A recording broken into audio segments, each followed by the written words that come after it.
Hi, everyone. Good to see you. Um, Cloudy day here in North Carolina, a little bit warmer than has been, but I hope all of you are well. Let's begin with the prayers, which Louise, our host today, is going to put up.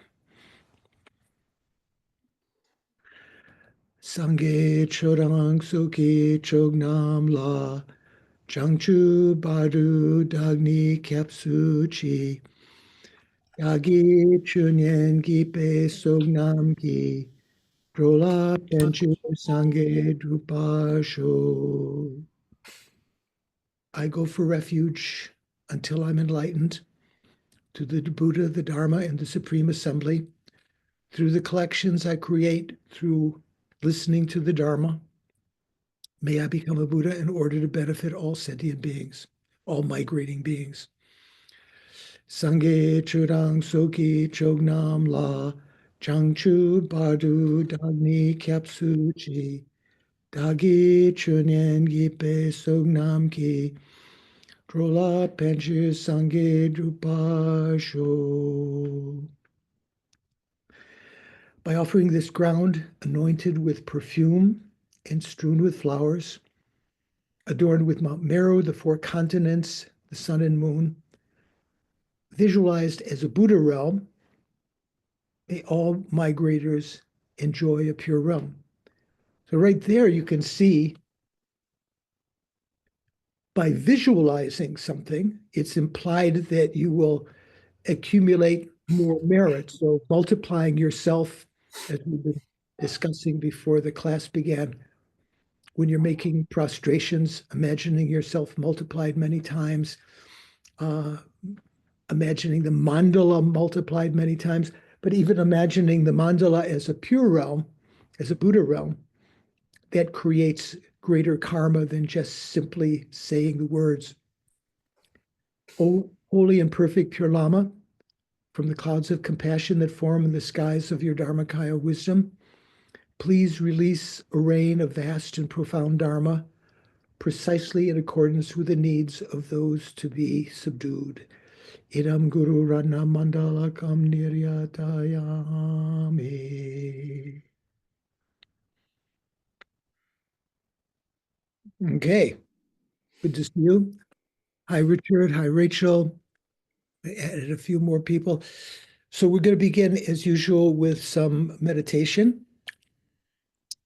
Excuse the clicking. I've got a lozenge in my mouth because my throat is, I hadn't spoken before now. I didn't realize I have a frog now resident there along with the kidney stone that's making its way out. Okay, sit comfortably. Watch your breathing. Relax your body. Relax your mind.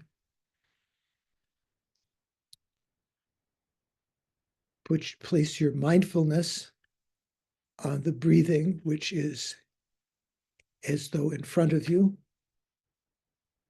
to the exclusion, keep that in mind, to the exclusion of all other thoughts. Don't multitask.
This can give you some experiential evidence that by not attending to the thoughts, if you focus your mindfulness on the breathing,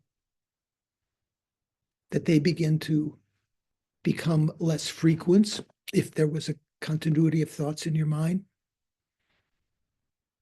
and their intensity decreases, almost like they're being abandoned, what we'd say, non-analytical cessation.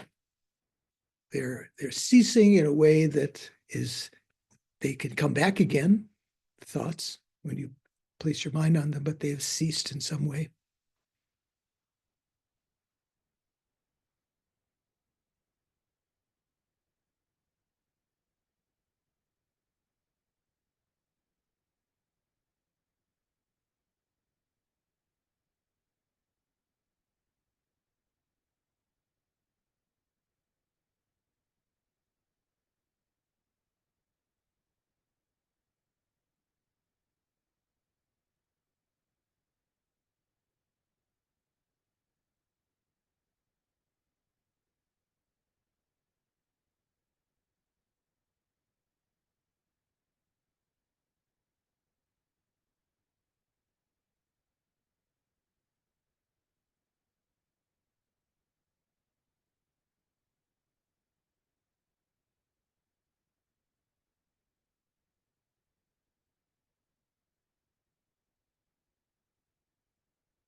If you're preparing for meditation yourself, you might spend more time until you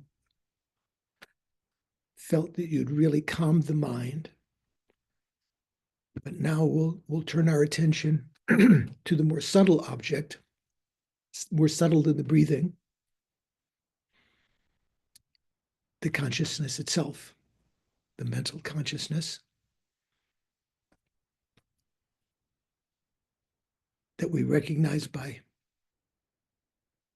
its contents, or just through a remembering consciousness of having done this kind of meditation before, kind of Mahamudra meditation.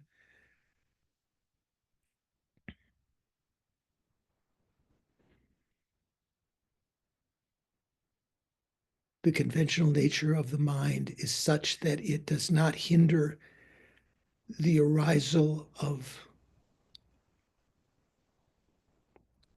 thoughts, images to our mind.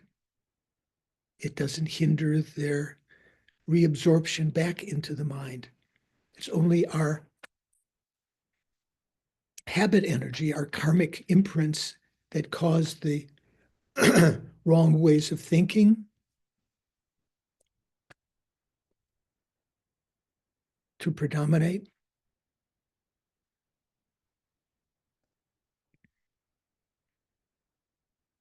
This conventional nature of the mental consciousness is called the developmental Buddha nature. We can become who we have wished to be. We can become better. We can eliminate all of our faults.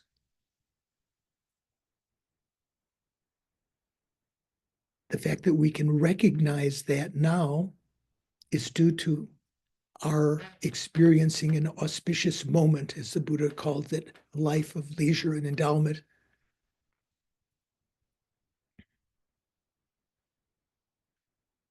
Like in the tantric rituals, when the dakas proclaim words of auspiciousness,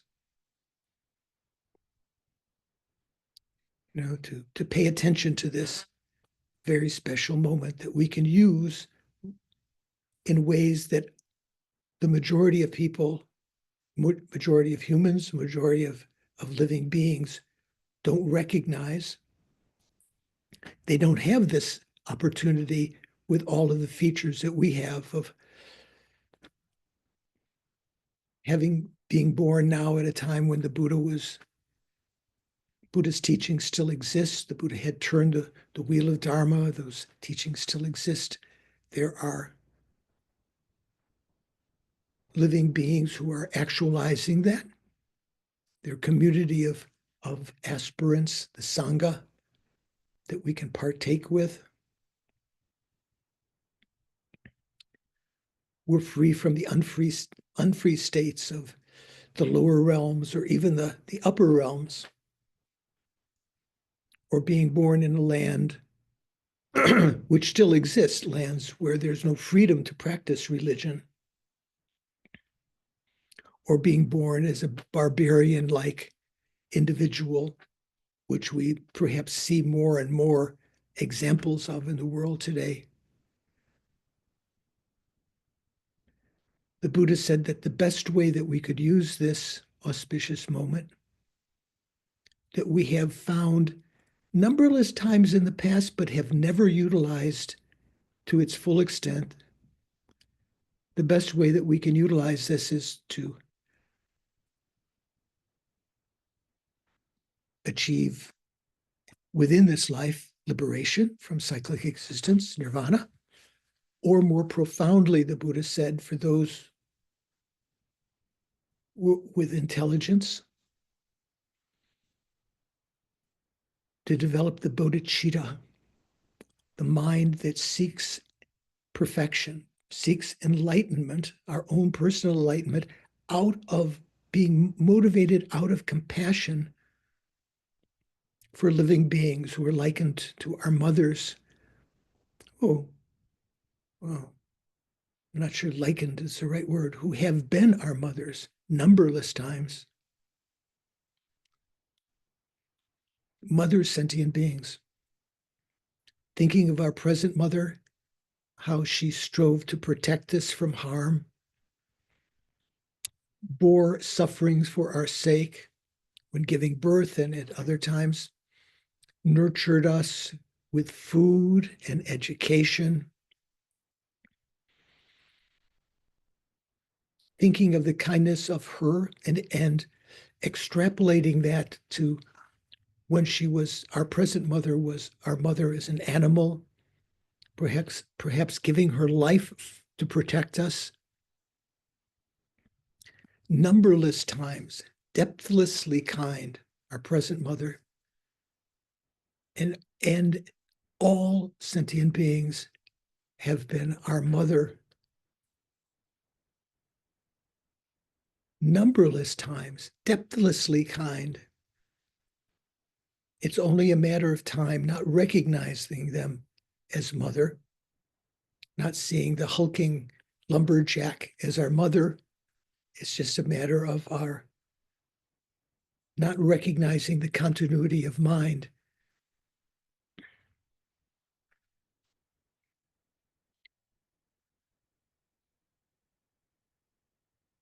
think in order to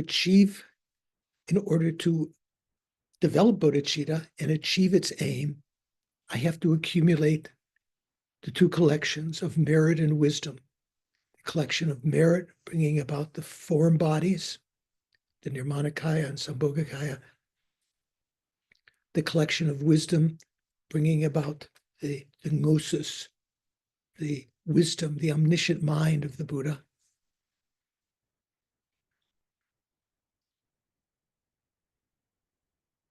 As we know little how to accumulate those, we need to depend on the writings of the great beings, Nagarjuna, the Buddha, of course, Nagarjuna commenting on his Perfection of Wisdom Sutras, Chandrakirti commenting on that, Lama Khapa elucidating the thought of Chandrakirti's commentary. So think, I'm going to participate in the class today with that aim in mind. The aim is enlightenment there in the future. Try to actualize, imagine now, bring into the present.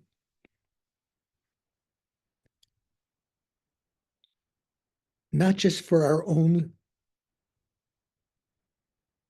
satisfaction, our own comfort, but because that particular state can bring about benefit for all living beings. I'm going to listen, participate in the class, contemplate, meditate on the words, the meanings, in order to become a Buddha, in order to achieve enlightenment for the sake of all sentient beings.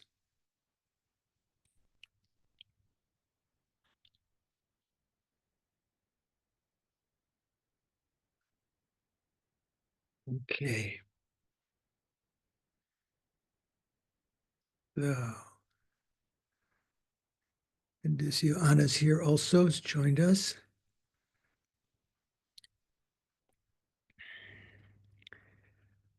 So how is your meditation going?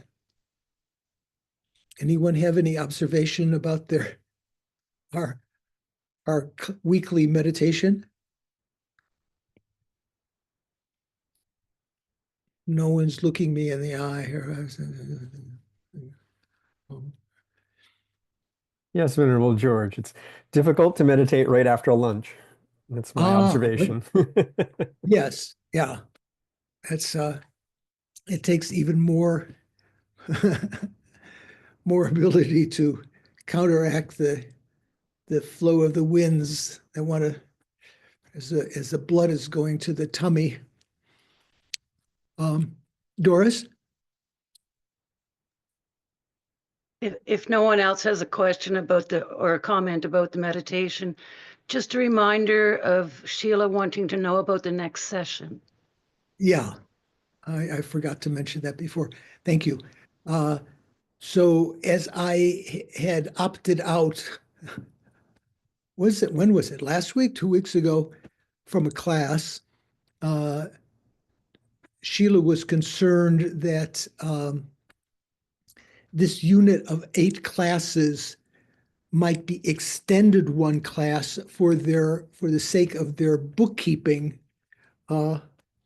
because people have paid a certain amount, a stipend to Shantideva Center for 8 classes, and there would only be 7. The other alternative, rather than adding one more class and then changing all of the schedule, would be for people to be credited on the next unit of 8 classes for the one class. Does anyone have any opinions? I think we've done that before. Rachel, what do you think? I don't mind neither of the above. Meaning, you're throwing a double negative at me. You don't I don't mind neither of the above, meaning I don't mind calling it good and just starting new. Yeah. No credit, no extra class, no extra work, no extra anything from my side. Yeah, maybe not everyone wants to enunciate that, but would it be okay that if credit was given to the next, we'll just keep the present schedule as it is without adding another class and changing all the schedule? I see a couple of people nodding. Sure. Okay. Got that. I think, is that, where did, That was Shankar. yeah, right now I'm trying to see where. Maybe it'd be easier Oh, to good, ask Doris. if anyone objects. Yeah, does anyone object? Okay, good. So, Sorry, Venerable, the other thing was setting some dates for the next session. yeah, they will start after the 8th class of this session. There will be a 1 week break, and then it will start again. But we'll determine that later. Okay. Okay. So, sorry about bookkeeping. So, in answer to a question posed by Brother Shanka, about whether it is sensible to take tantric initiations just for the sake, because they're create virtuous karma and so forth, as they're so rare. I just wanted to mention a little bit. I've mentioned it several times in the past, but sometimes it may not have resonated. Generally, at the monasteries, like say at Sarajay and other monasteries in the Galupa tradition, the monks were advised not to take many initiations, because when receiving empowerments, it's another word for initiation, right? The word abhisheka or wankur, or however you think of it, implies some kind of empowering, giving power to you through this ritual. And usually when that is bestowed, when an empowerment is bestowed, there's some commitments. So sometimes there are, quite hefty commitments of recitation of the sadhana every day, or to do a retreat of some length until, to do the sadhana until you do the retreat and so forth. And that can be very burdensome for those people who are studying.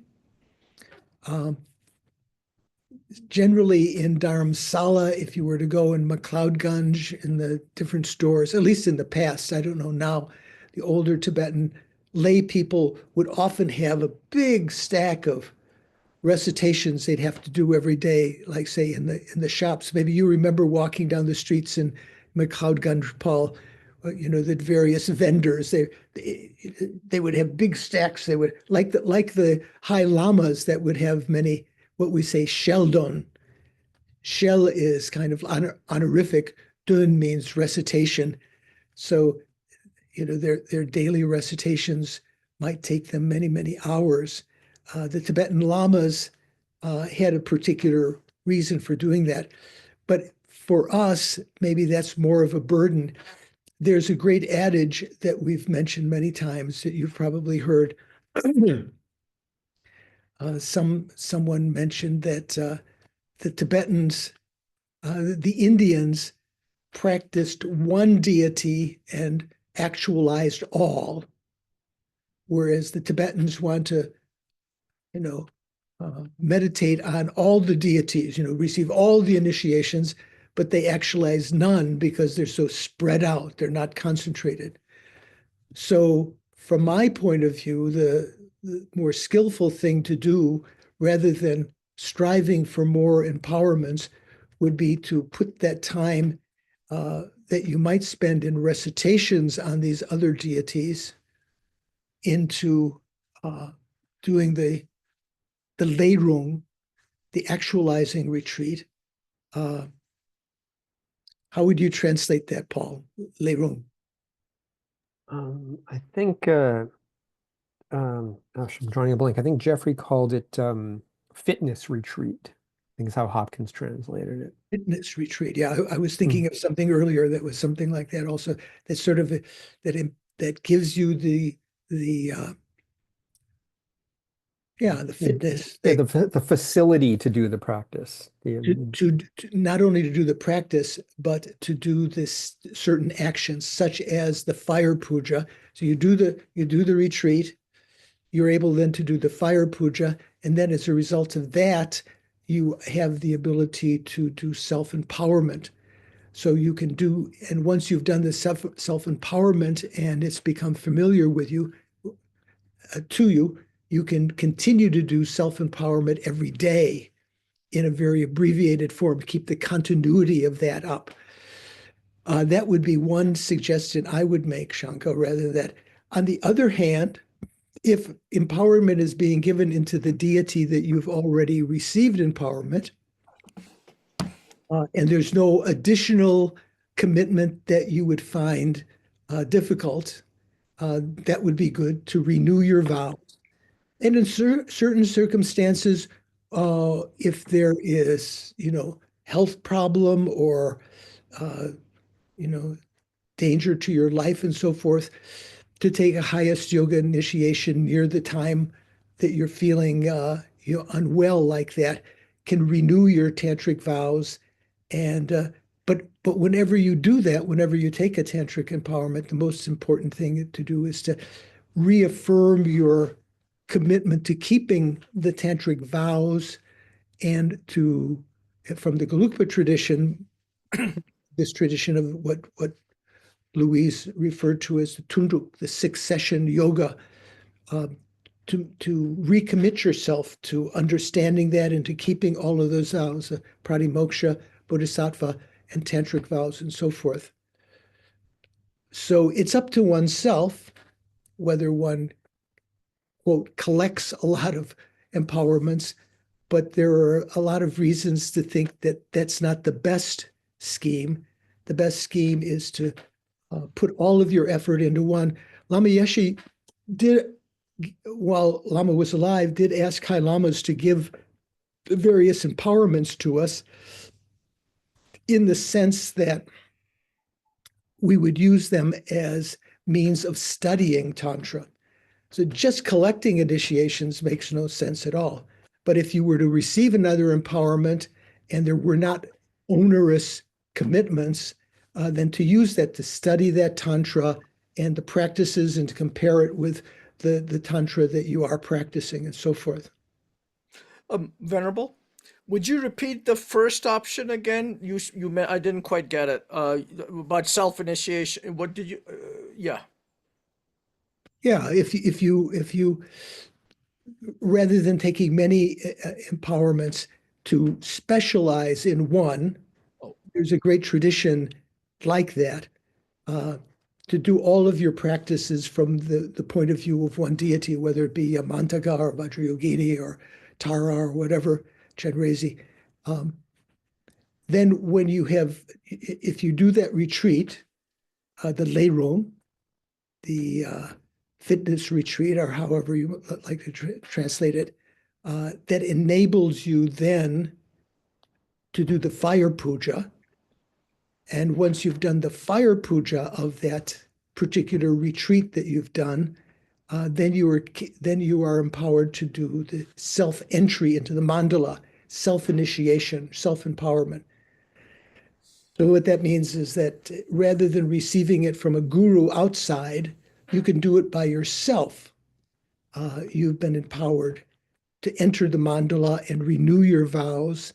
And you can do Geshe-Nawa and Darge, I remember in Dharamsala, used to do Vajrayogini self-initiation, self-empowerment, self-entry every day, even on the train when he was traveling. I remember many times when he was traveling, once we were traveling on a long trip, maybe from Dharamsala to Sarnath or to Bodh Gaya on the train, one of these long up Uttar Pradesh over and everything, incredibly long and boring, and sometimes a little bit dangerous because there were kind of rough people on the train. Geshe was at Khapa, and I remember he had one little compartment with, I think there was an attendant and some other Dharma students with him, and there were some kind of brigands in the hallway. I remember seeing them, and they were looking in the window like threatening. They wanted to come in and grab whatever was valuable in the compartment. And Geshe nonchalantly took out this big Khapa knife, put it on the table. I don't know if you know the Khampas, some of you, as though, yeah, I know what you're doing. So anyway, Geshe would do the Vajrayogini self-empowerment every day. And many lamas do that. So that would be one good strategy to, So for instance, if you had taken the Yamantaka empowerment recently, to do that leirong, it might amount to, I'm not sure, depending on how it's interpreted, 100,000 recitations of these various mantras, or of the Arapatsanadi, Om Arapatsanadi, 7-syllable mantra. Maybe you have to say 700,000 times. Once you've done that empowerment, visualizing yourself in the ritual as Yamantaka, then you're qualified to do that. So to me, that's the best strategy. Thank you, Venerable. That's kind of what I had been following, but yeah, okay, thank you. Sean, yeah. One thing that did come up during the meditation that I had a question about was when you talk about the conventional clear light nature of mind, how Right. does that relate to the subtlest mind? So the clear light nature of the mind is prevalent in all of the levels of subtlety of the mind. The gross mind is devoid of any obstructing contact to the arisal of content and its absorption back into it. The subtler levels of mind, even to the level of the white, red, and black appearances, they offer no obstruction. And of course, the subtlemost clear light nature of the mind offers no obstruction. So that lack of the fact that it is clear light by nature, that meaning of clear light that's offering no obstruction, that's prevalent in all of the different levels of mind. And iPhone, I can't remember who that was. Is that Stephen? No, that's not Stephen. Who has another question? There's a hand up, but I don't know who that is. Me. Min. Go on. Oh, I have a question. So I think just wanting to check if the term that you talk about is also called the approximate retreat, or is it a different kind of retreat? Right. So when you do every time you do a retreat, usually in Tibetan we say Nyenpa. I don't know the Sanskrit for that, if there is a well-known Sanskrit. So even after you've done the leirong, the fitness retreat, if you want to call it that, the qualifying retreat, maybe that's a good one. You're qualified then to do certain things. Even then, the next time you do a retreat, it's still an approximation retreat, or Nyenpa. So the idea of Nyenpa means that you're, from the way that Jeffrey Hopkins would explain it from the Dalai Lama's teachings, is that you're becoming closer to the deity, in the sense of, like bestowing favors on your friends, you become closer to them, or the officials in town. That's a very gross meaning.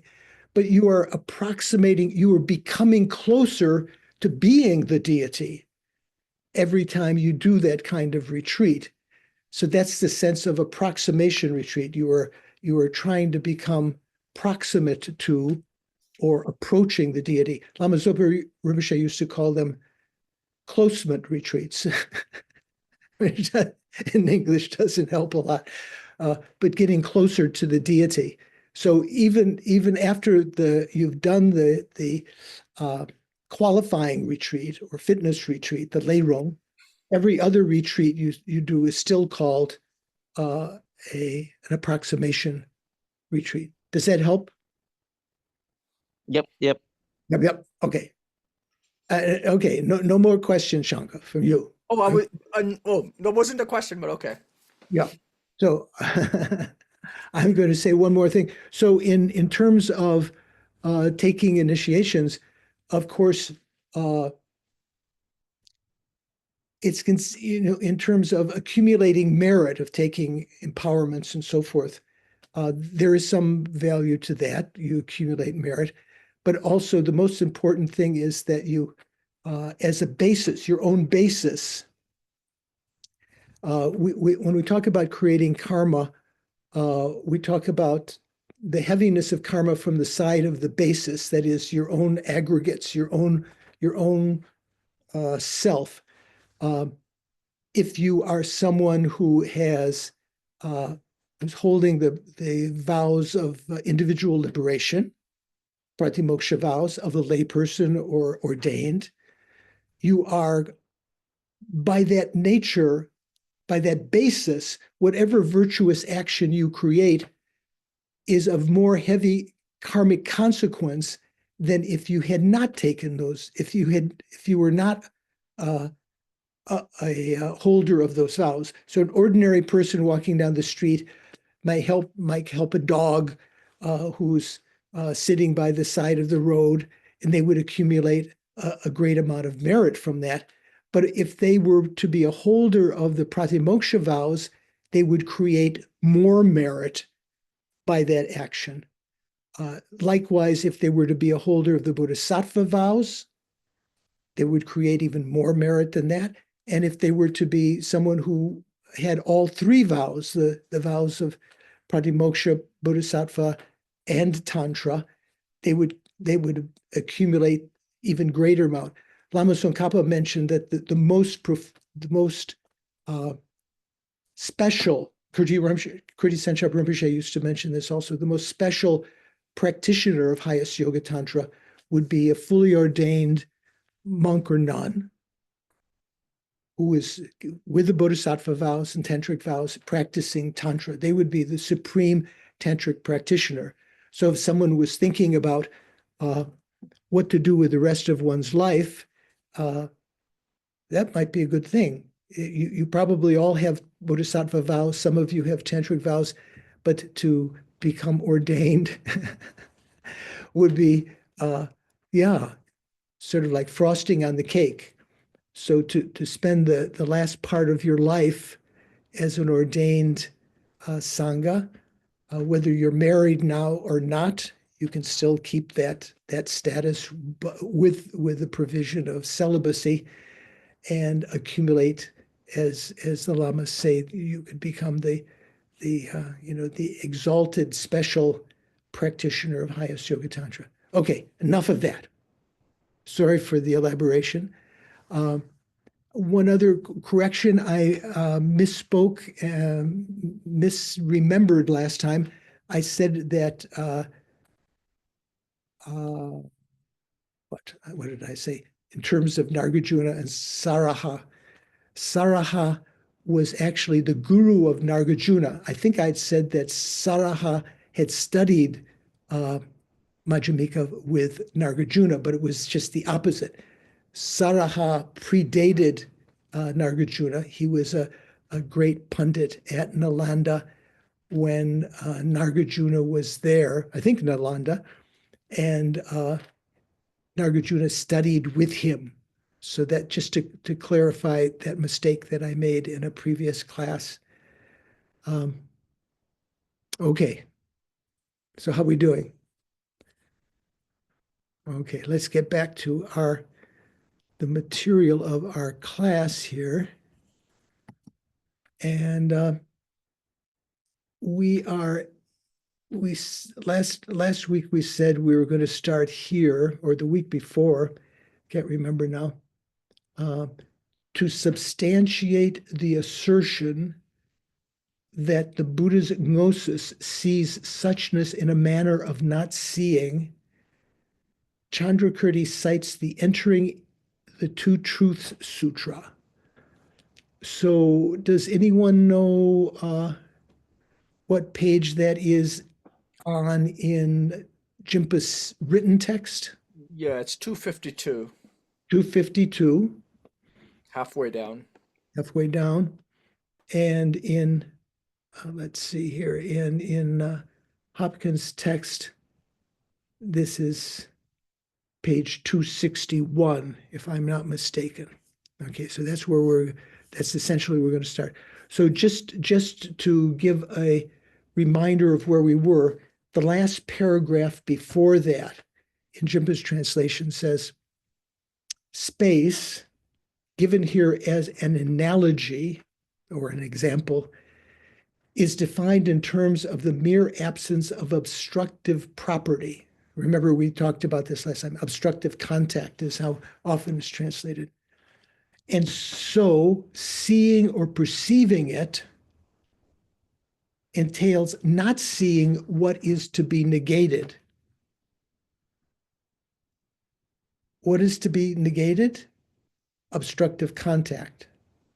Not seeing that is the seeing of space, right? The perception of space. Namely, a space obstructing property that, if it existed, would have to be perceivable.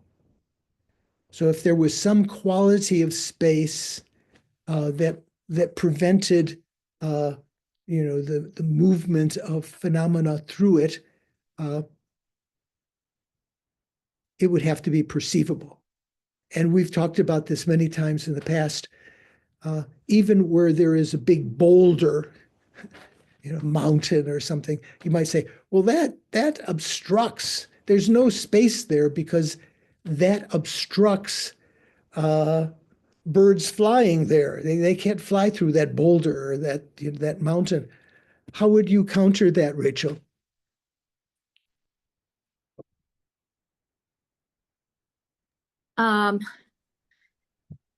So there is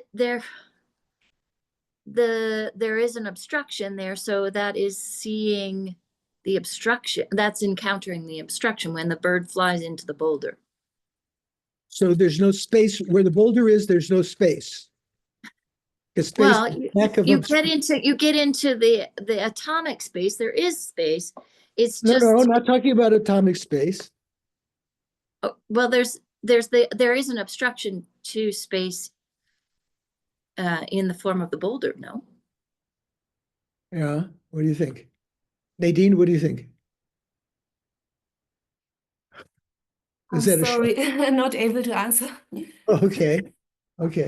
Don, where the boulder is there space or not? I think there has to be space so you couldn't put the boulder there. Or else you couldn't put the boulder there. Yeah, there has to be space there. Yeah. The fact that the boulder is there indicates, would you could logically deduce there has to be space there, otherwise the boulder couldn't be there. So in the same way, when we meditate on, on the mind, even the presence of thoughts within it, when we meditate on our Mahamudra meditation at the beginning, the very presence of thoughts there indicate there has to be, the mind has to have this spacious quality, not the same space as uncompounded space that we're talking about in the exterior world, but the spaciousness or clear light nature of the mind, the fact that thoughts arise and are there, sort of like, I'm angry, I can't get rid of it, it's concrete. That indicates that the mind, it's the fact that the thought is there, like the boulder is there, indicates there has to be some space there that allows it to be there. And understanding that, you can let go of those thoughts. Okay, so continuing in Jimba's translation, here what is seen is space, while what is not seen is the property of obstructing space, or obstructing contact. Just as in this analogy, or this example, not seeing should be understood in terms of not seeing suchness in a manner similar to seeing a blue color, a manner of seeing negated in the final line of the citation. So we mentioned, that's just about where we finished last time, but I'm not sure that was clear. Just as in this analogy, so let's see. Get on my many pairs of glasses here. Actually on 260. We're in Jeffrey Hopkins' text. Where is it? Furthermore, it says, it is like, for example, the fact that space is a mere elimination of the obstructing objects of touch or obstructive contact, and that seeing it or realizing it is taken as not seeing the preventive obstruction that is the object of negation, that is obstructing contact, not seeing that, not perceiving that, and is suitable to be observed if it were to be present. In other words, if there were some obstruction, it would be suitable to be observed. Sometimes just not noticing something doesn't prove that it's not there, right? Maybe it's not suitable to be observed in that particular time and place. You have to think about that. In that example, the seen, what is seen is space, and the unseen is the preventive obstruction, the obstructing contact. The last two lines refute that suchness is seen while seeing blue, for instance, which would not be seen in accordance with the example of seeing space. So in Hopkins' translation, he refers, when it says in the Tibetan, it says Tama, he says the last two lines refute that suchness is seen while seeing blue, as an example.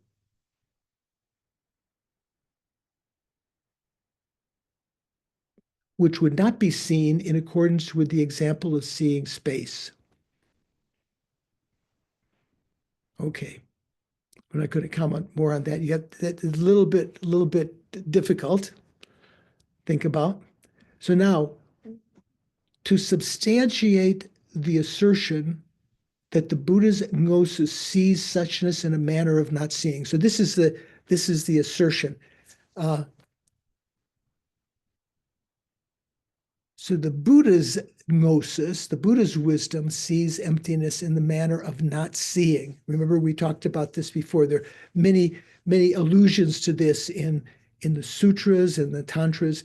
The best seeing is not seeing, and so forth. So Chandrakirti quotes a sutra called Entering the Truths Sutra, which is translated in the 84,000 series. Fortunately, we're at a time right now where we have so many resources we didn't have even 5 or 10 years ago, let alone 20 or 30 years ago.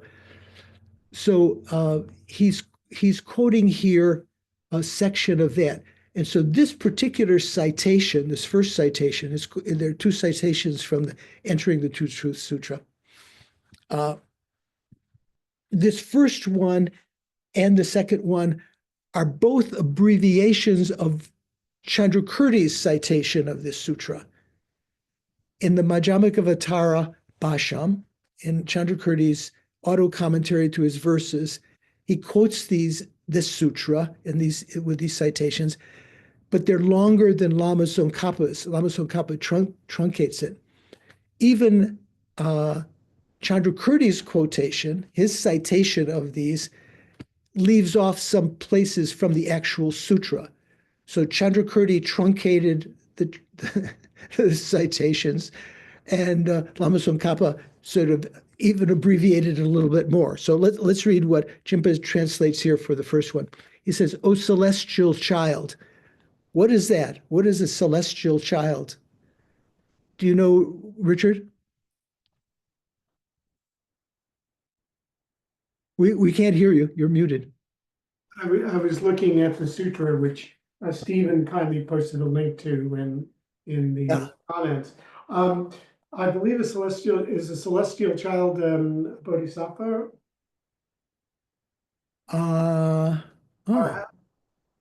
What do you think?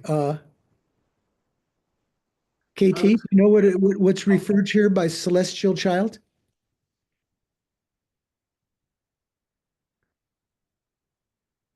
a child of the victors, or maybe a bodhisattva, I would think. So Jeffrey translates it differently. How did he translate it? Devaputras. So what Jimpa is translating as celestial child is Devaputra. Deva means God. Putra means offspring or son, usually, but can mean in general, it can mean child of the gods. So he's calling it celestial child. I think the 84,000 says, what do they call it? Divine son. So you have to be aware of the various translations of this. So in Sanskrit, it's Devaputra. Are you familiar with that term, Shankar? Devaputra? Okay. So, O celestial child. So what's happening here is that in the entering into the Two Truths Sutra, let's see here. Yeah, let me just call that up from the introduction to that sutra. It gives a little bit of note of what's happening here. Okay. Acknowledgement, summary, introduction, translation. Here we go. Introduction. Okay. So what Jimpa is translated as entering into the Two Truth Sutra. So in the Tibetan it says Dempa Ni Jupa or Dempa Nila Jupa, which literally is that. But the more formal title of the sutra is Teaching the Relative and Ultimate Truths. Just called it Teaching of the Ultimate and Relative Truths. Samvriti, that remember we know that from Samvriti, Satya means we could say relative or obscuring. Samvriti Parama Artha. Parama Artha means ultimate truth. Parama Artha Satya. Satya means truth. Nirdesa. So Nirdesa can mean training. So in the introduction to that, it says, teaching the relative and ultimate truths is a sutra significant in the canon of the Mahayana, the great vehicle, concerned as it is with one of the key themes of Buddhist philosophy, the two truths. And so it is a long introduction. You can read that. It's interesting. The sutra takes place at Vulture's Peak Mountain, a hill just outside the ancient city of Rajagriha. We know that's where many of the Prajnaparamita sutras are given. It begins with a bodhisattva god. So when it's saying here Devaputra, this celestial child or divine son or Devaputra is actually a bodhisattva who is born as a god, as this particular category of god.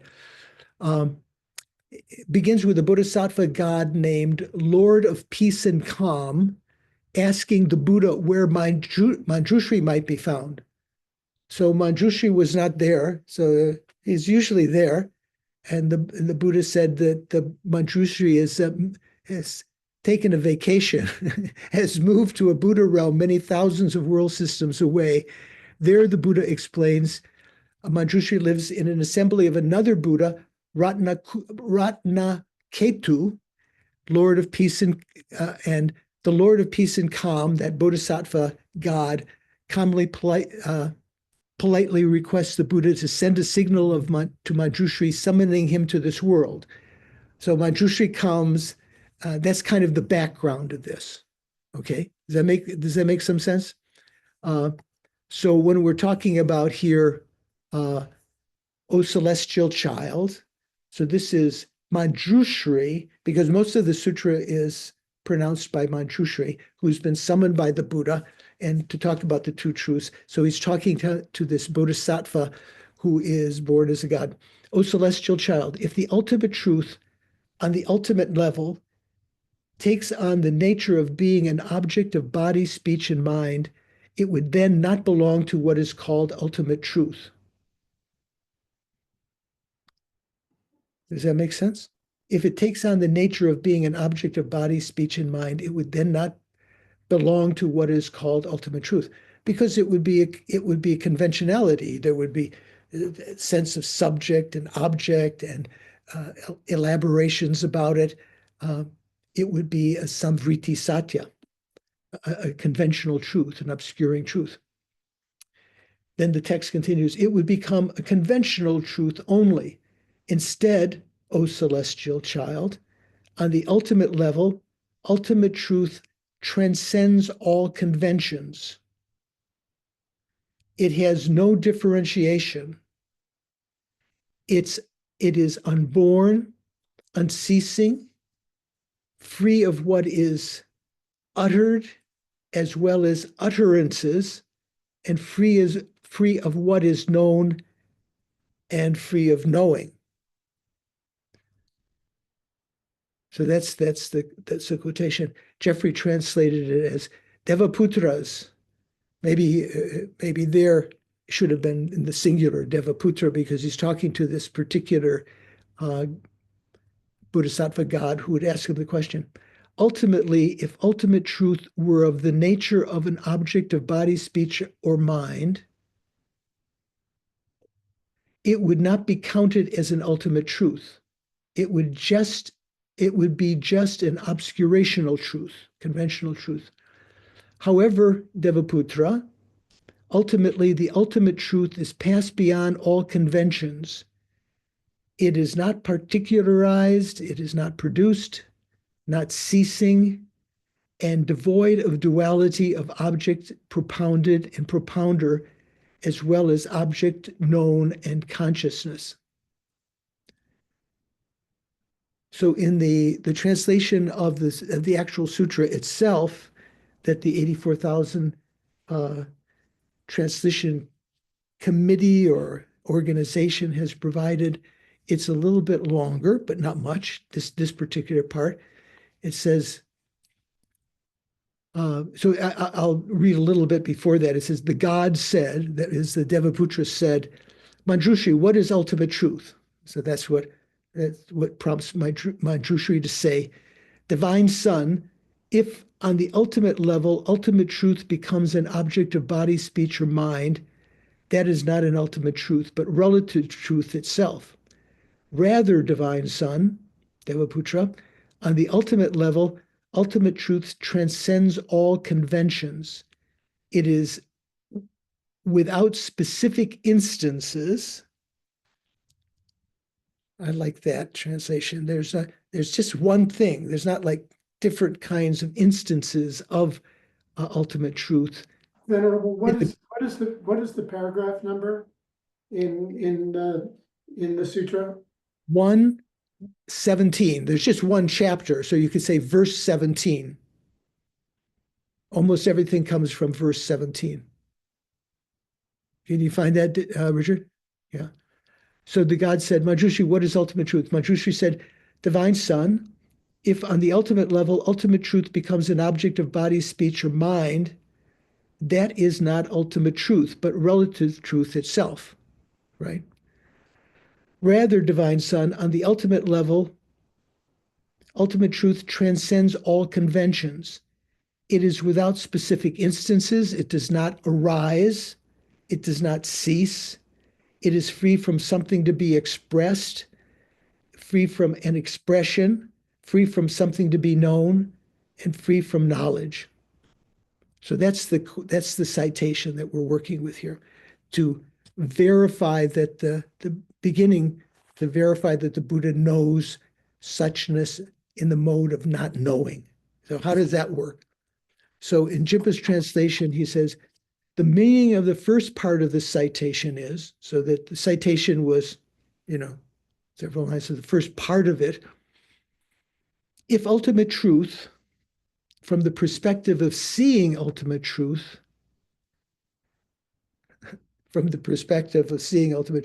is not seen in a manner of not seeing conventional truths, such as the aggregates, but instead becomes an object within the field of experience of one's body, speech, and mind, such as the aggregates and so on, then such a seen truth would not be an ultimate truth,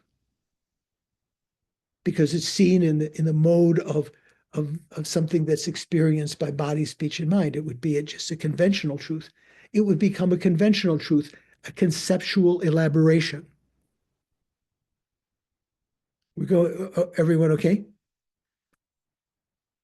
Oh, I thought, Anna, your dreadlocks look like fingers. I thought you'd had your hand around your head trying to compress the the enormity of. Okay, good. Everyone okay? Okay. So Lama Tsongkhapa's commentary continues with Jimpa's translation.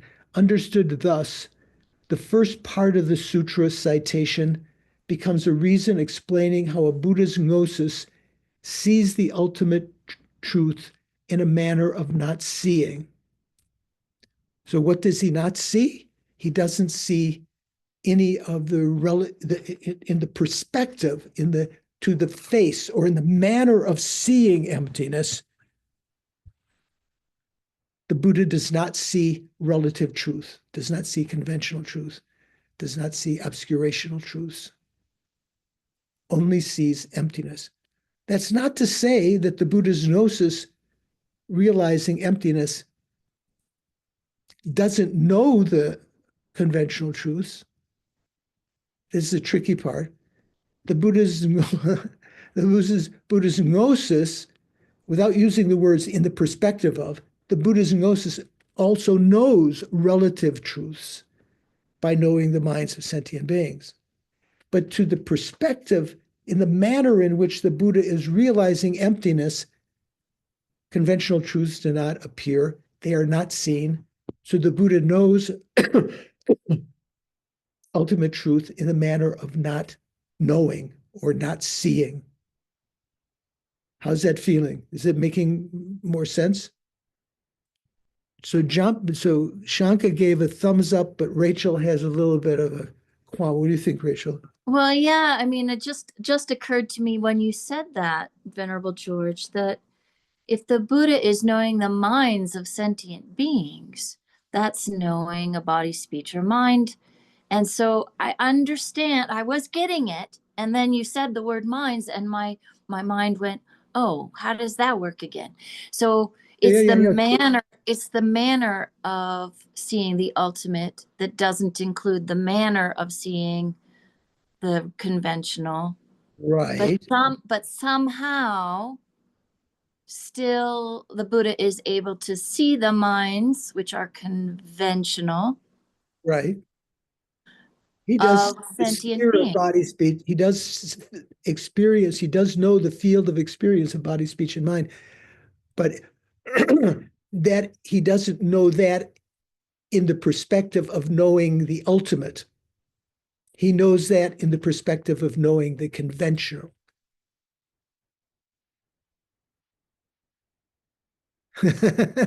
Doris has put her. Okay. Okay. Think about. We'll go over this again. Is many different little details that have to gel to feel comfortable. That still brings up the question I asked before class, was like, if the Buddha is only experiencing conventional realms through the minds of other sentient beings, then, and the mind is not born, so that means there's a limited number of there's a finite number of sentient beings. It seems like over time there'd be more and more Buddhas. The mind is unborn means that there's a limited number of sentient beings. I don't see any connection. Well, because how can there be new beings being born if they're uncreated? No, that's not what uncreated means. Uncreated means ultimately the mind, Nagarjuna's the first stanza of Nagarjuna's fundamental wisdom, there is nothing which is, nothing which is produced inherently, essentially, from self, from other, and so forth. So the mind is unproduced or uncreated, means that it is ultimately, it lacks inherent existence. It has nothing to do with the fact that new minds are not being created. There are no new minds being created. That is true, but it has nothing to do with the expression that the mind is uncreated. The mind is uncreated. Okay. Let me read a little bit further here. How are we doing? Are you Richard, do you feel comfortable? Okay, good. So understood thus, the first part of the sutra citation becomes a reason for explaining how a Buddha's gnosis sees the ultimate truth in a manner of not seeing. The second part of the citation, that citation from the Entering the Two Truths, or the discourse, or the explanation of the Relative and Conventional Truths Sutra, has the meaning that from the perspective that directly sees ultimate truth. So from in the manner of directly seeing ultimate truth, or in that perspective, the ngor, in Tibetan, ngo means, one of the meanings of ngo is face. So ngor means to the face of, or in the perspective of, from the perspective that directly sees ultimate truth. This is quite specific. There can be no differentiation. There can be no varied instantiations, instances within ultimate truth. There's only one thing that's being perceived in that perception, to the face of that perception, in the perspective of that perception, or as Geshe Zopa would say, in the manner of that perception. We'll see a little bit in a minute. I'll read some of Geshe Sopa's commentary on this section. The next three attributes, being unborn,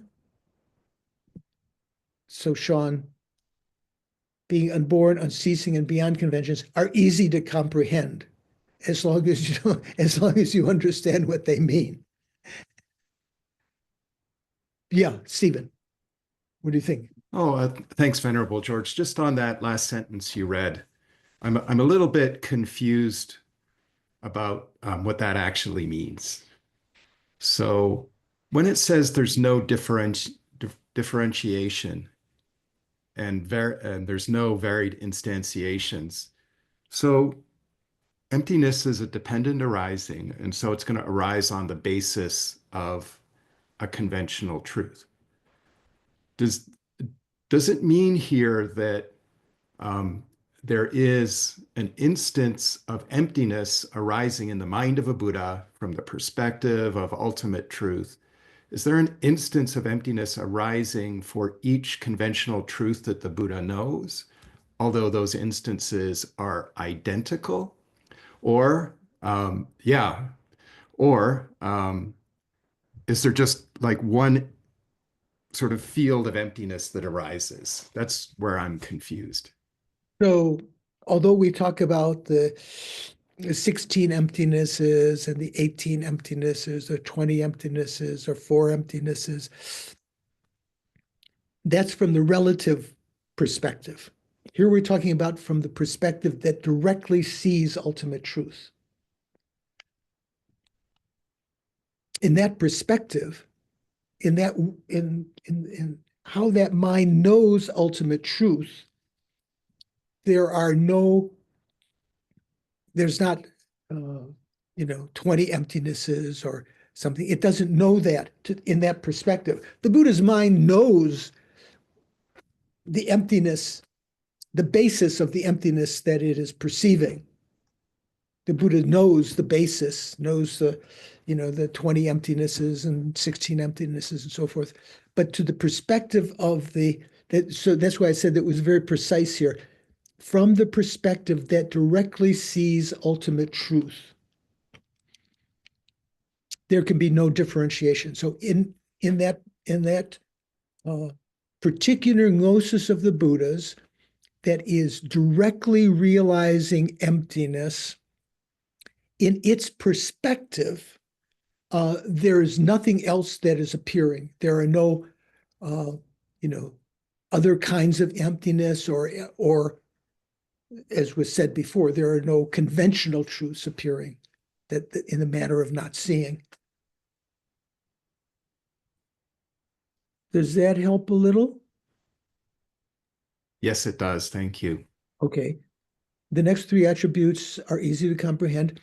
The phrase about the ultimate truth being from such a perspective, again, from the perspective of the omniscient mind directly realizing ultimate truth. The phrase about ultimate truth being from such a perspective, free of the activity of speech, is easily understood as well.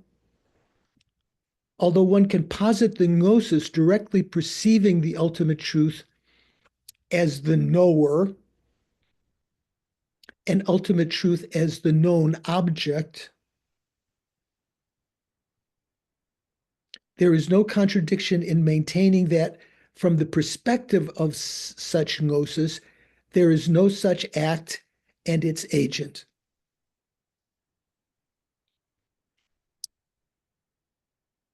Excuse me.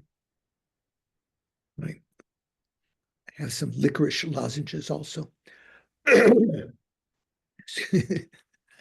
So does that make sense? So it had said earlier about it is free. So the end of that first citation, the last couple of words of it said, and free from what is known and knowing. So free from what is known, like when we talk about knowing, there's always an object and a subject, right? It is free from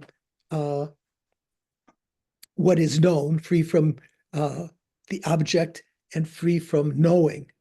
So that would seem contradictory here, because the omniscient mind is knowing emptiness.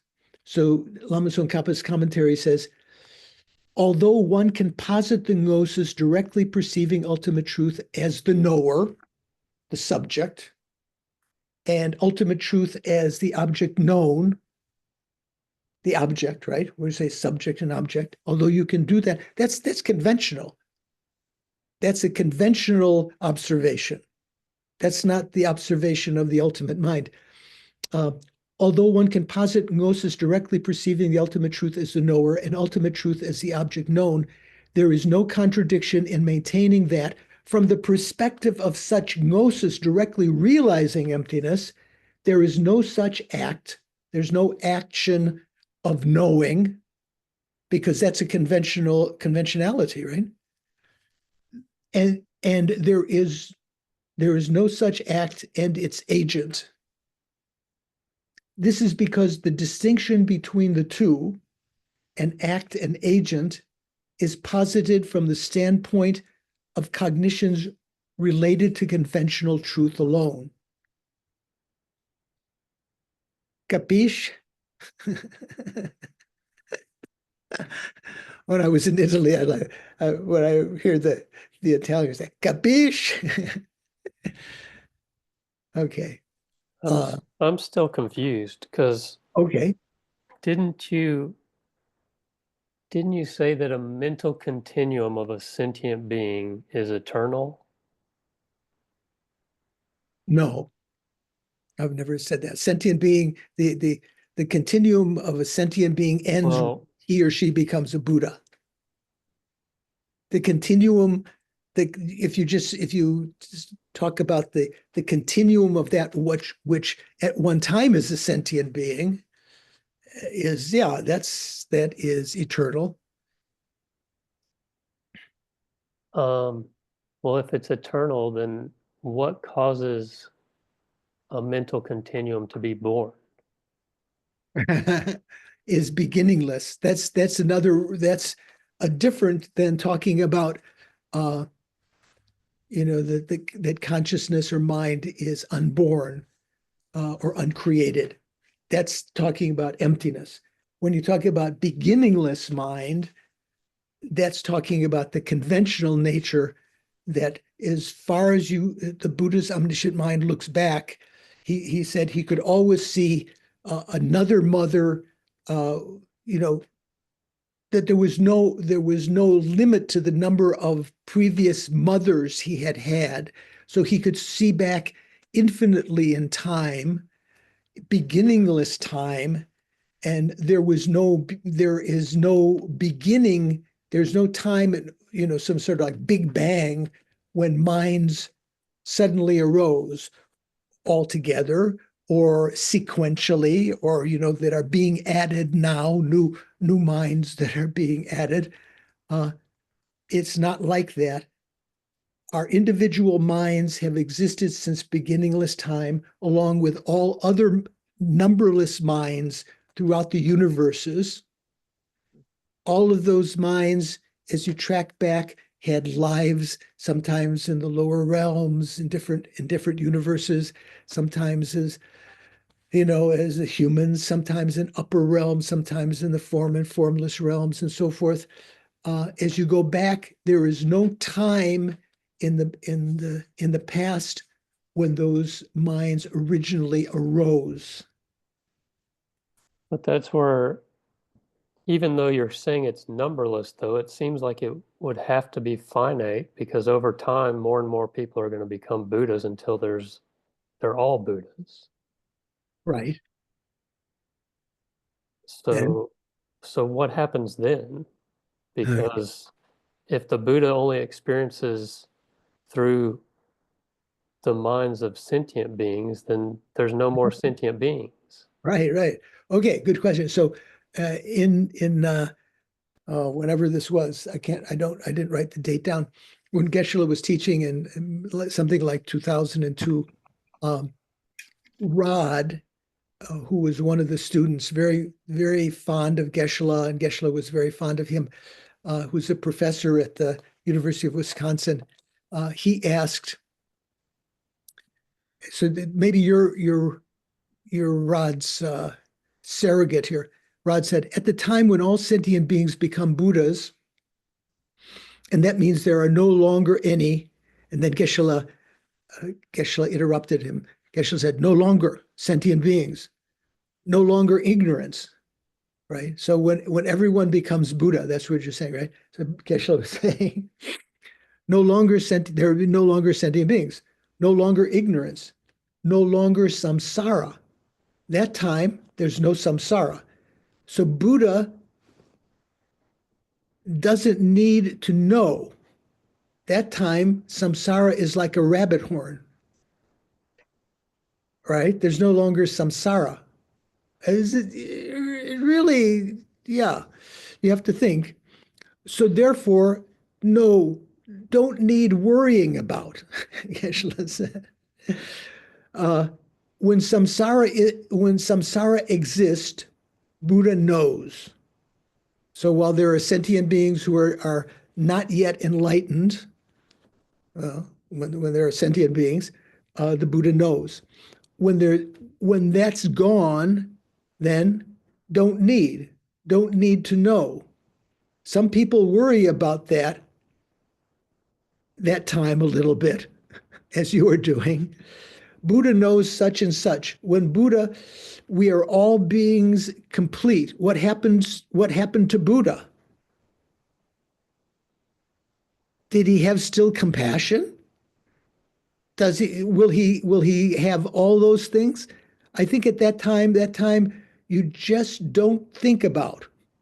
Don't worry about. Guess yourself right. That time, Buddha, whatever, that's a good question anyway. Thank you.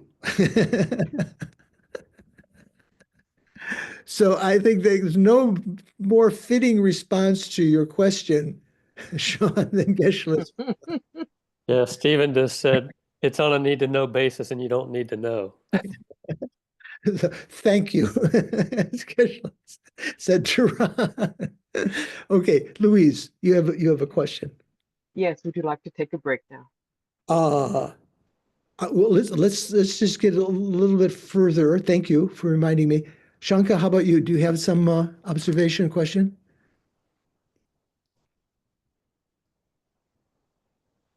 Shanka? Sorry. So, minds exist from beginningless time, and Right. they're also numberless sentient beings, right?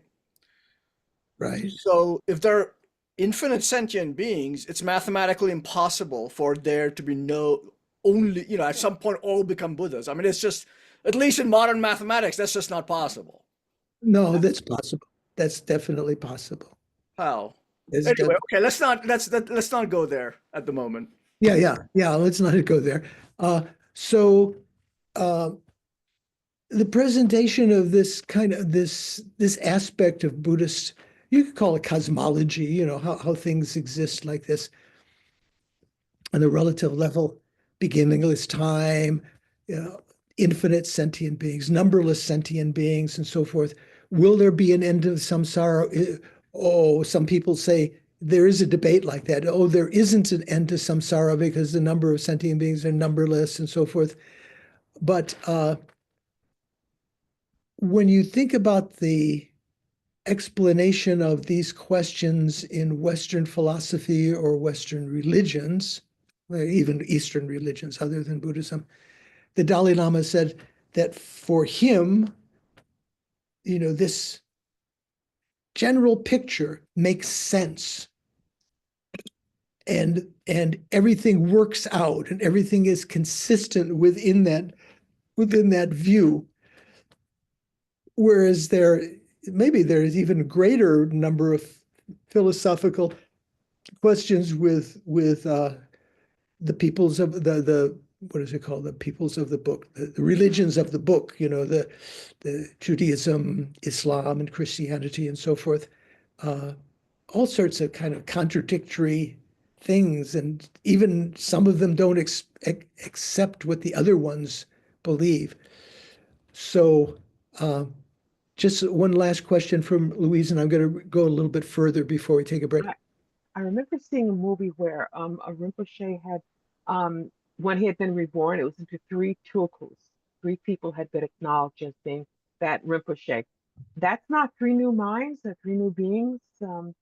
No. Each one has to be enlightened separately, So or you're talking about the movie Little Buddha? I think so, yeah. So that, yeah, in the Kagyu, I guess mainly Kagyu tradition, maybe what else would it be? Maybe Sakya. I think it's mainly Kagyu. They consider that they put a lot of interest in the body emanation, the speech emanation, the mind emanation, the quality emanation, and the enlightened activity emanation. That is, one omniscient mind might have as many as 5 primary emanations. I remember people saying that they thought Lama Yeshe was the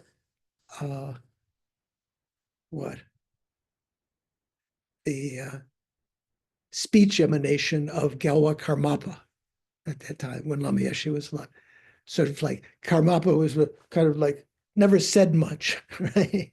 It was just put the hat on. The hat ceremony is over. So sort of like he was the body emanation, and Lama Yeshe was the what did I say? Speech emanation or something like that. So in that movie, there's supposed to be that was what's his name? Bernardo Bertolucci was assisted by the Kensei Rinpoche. What's his name, Paul? The one who was had the conference in the current Jamyang Kensei, right?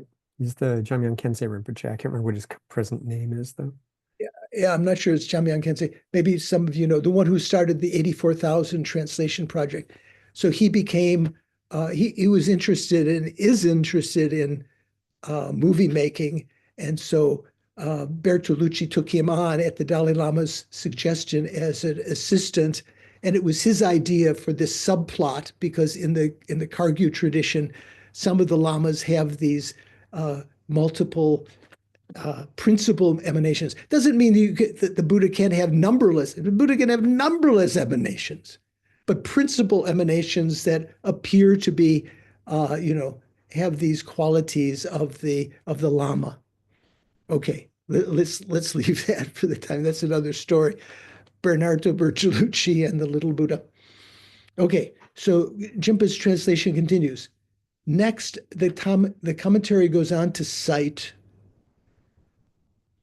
So that means in Majjhimakavatara, Bhasham, Chandrakirti now also again quotes from the Two Truth Sutra, this entering the two truths.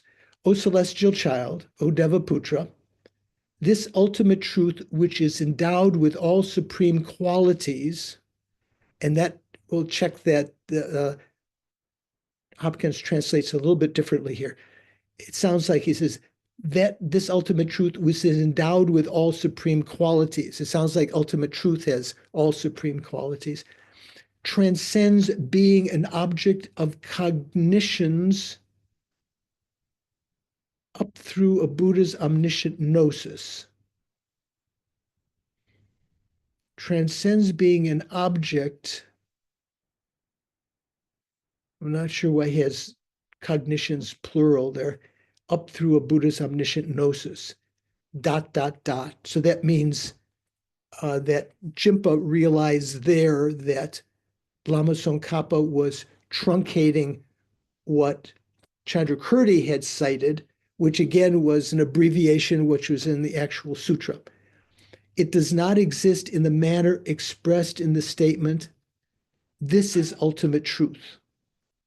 All phenomena are false in that they are deceptive realities. So this Hopkins translation of that can be found on page 262.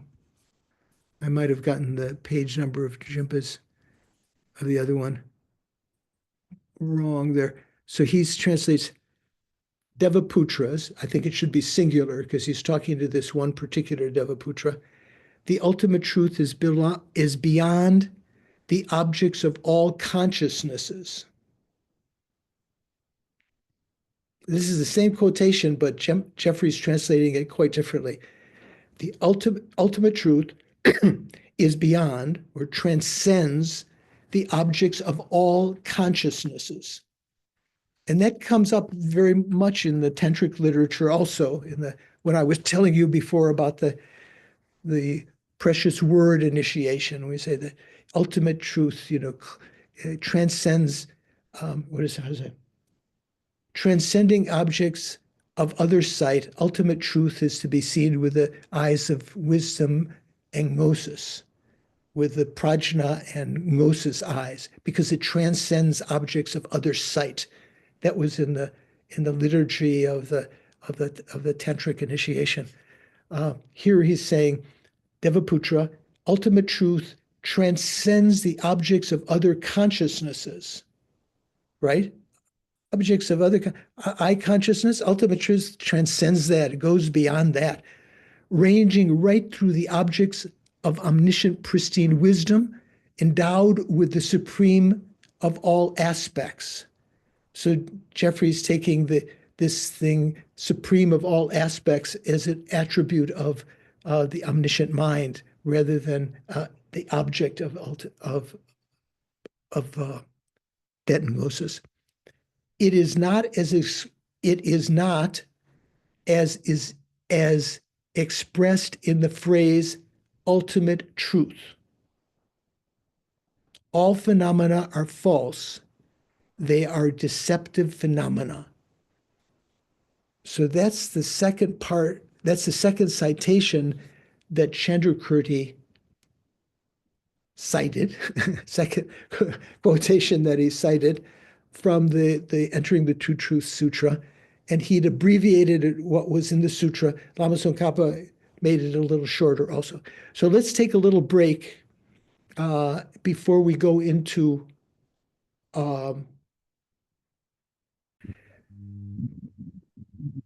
okay. So good to see you back.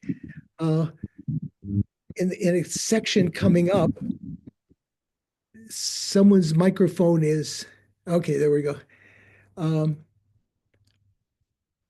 In refuting that ordinary people can perceive ultimate truth, the argument is one of the arguments that's raised in those sections is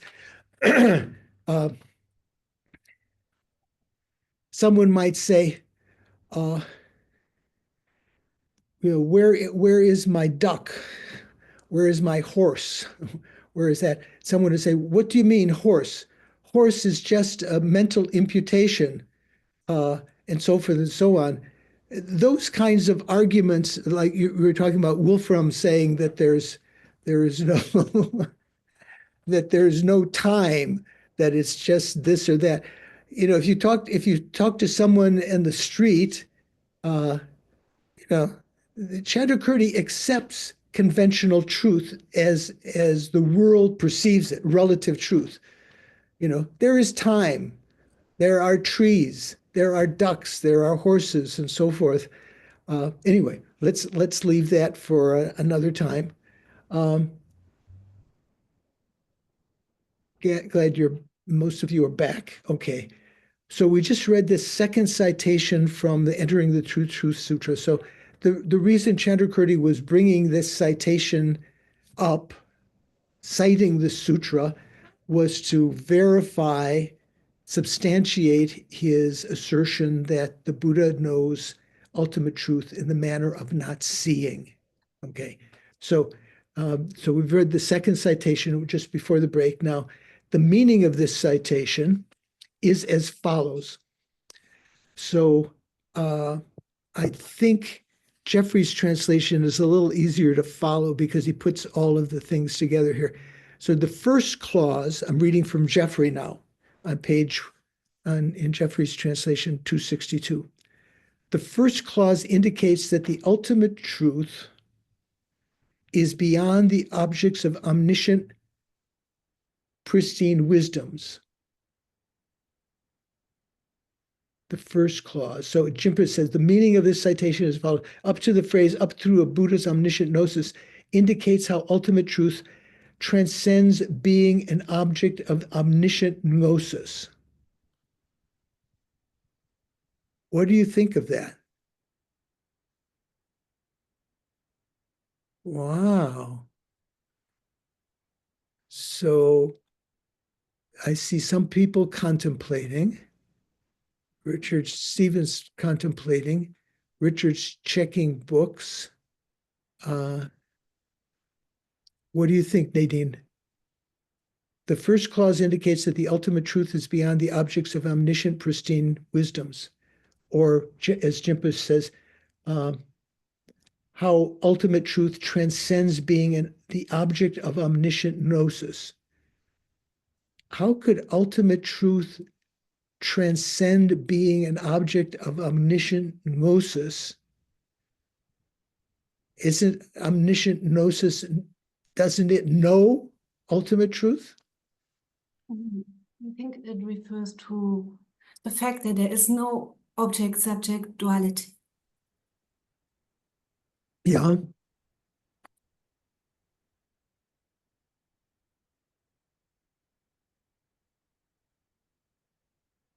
Oh, what was that? You're muted, Nadine. No, yeah. She stated, no, I heard something outside. I'm not sure what was going on. I heard some sorry. loud noise outside. I said, what was that? Maybe you didn't hear that. It sounded like a motorcycle dying or something. Okay, let's read a little bit more and try to see. So in Jimpa's translation, the meaning of this citation is as follows. Up to the phrase, up through a Buddha's omniscient gnosis, or as Jeffrey says, the first clause indicates how ultimate truth transcends being an object of omniscient gnosis. Okay, that sounds problematic because the Buddha's omniscient gnosis knows emptiness or ultimate truth. So how could ultimate truth transcend that, being an object of that? Okay, so then Jimpa's translation continues. as to the sense in which ultimate truth transcends such gnosis, this is indicated by the next part that reads, it does not exist in the manner expressed, up to the end where it reads deceptive realities. Or as Jeffrey translates that, it is not expressed in the phrase ultimate truth. It is not as expressed in the phrase ultimate truth, indicates how it is beyond the object of that wisdom consciousness. It is not expressed in the phrase ultimate truth, indicates how it is beyond the objects of that wisdom consciousness. It is beyond the objects of that knowledge of the mode of being of phenomena by an omniscient consciousness, in the sense of appearing in accordance with the individual dualistic appearance of separate subject and object to a conceptual consciousness induced by the expression, this is ultimate truth. Yeah, okay. Getting into the deep grass here, okay. Or as Chimpa said, as to the sense in which ultimate truth transcends such gnosis, this is indicated by the next part, which reads, it does not exist in the manner expressed, up to the end where it reads deceptive realities. As an example, when someone says, this is ultimate truth, now they wouldn't be pointing with their finger, I don't think. They would be referring to something that they had mentioned or that you are to try to conceptualize. When someone says, this is ultimate truth, the subject and object appear as two distinct entities to the thought that follows after that utterance. You know, in response to that statement, this is ultimate truth, subject and object appear as two distinct entities. For the Buddha's omniscient gnosis, perceiving the way things really are, however, ultimate truth lies beyond the sphere of knowing in such a dualistic manner. All phenomena with dualistic perception are false and deceptive, and as such, they do not exist from the perspective that perceives only the undeceiving truth of suchness. Okay, not so bad. Mainly talking about any kind of utterance about any kind of statement about emptiness falls in the domain of conventional truth. It's not the domain of the gnosis that directly realizes emptiness in the perspective of that gnosis.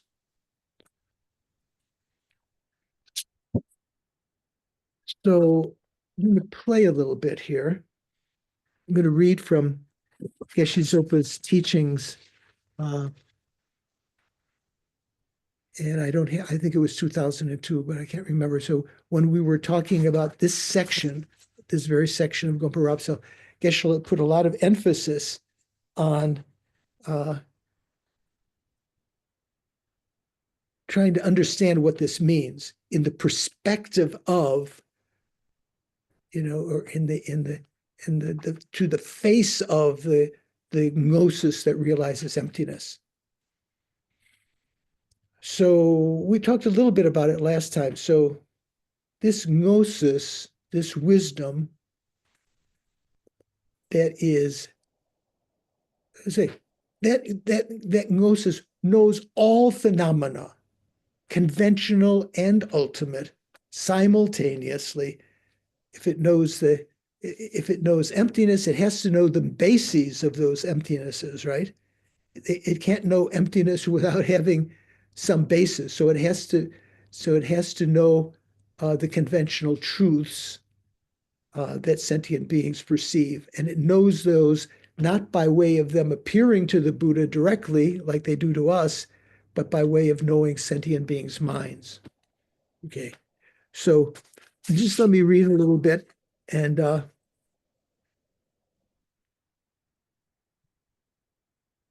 read a little bit from here. This is to be known. That refers to an object. This is a knower.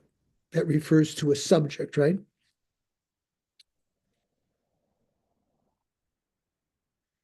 This kind of relation of subject and object is only conventional.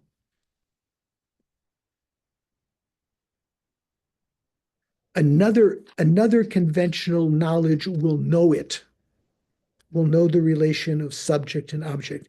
It's not known in the perspective of the gnosis that realizes emptiness directly. There's no sense of subject and object, but that can be posited by a conventional mind in another context. So that yeshe is subject, that yeshe is the subject, that gnosis is the subject, and shunyata, or ultimate truth, is its object.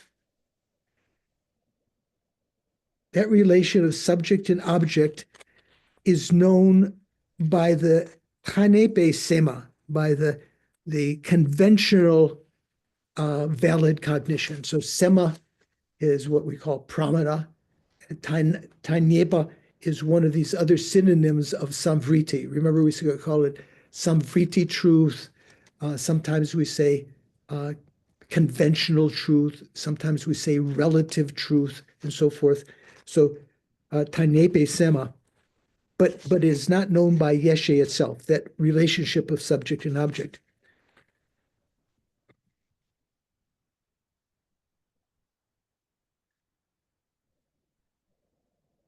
It is not known in the manner of that, in the manner of, or in the perspective of that gnosis that realizes ultimate truth. And again, he says, in the manner of, or the ngor jokpa means tanepe lo kone, not knowing. You cannot say that only this conventional mind understands this. It doesn't mean that. It is also known by the Buddha's yeshe, Buddha's realization of shunyata, both, and my printing here goes off the border, I can't see all the words. Buddha's realization of shunyata, both, even it realizes ultimate truth, but it knows function, object, and subject, all of them.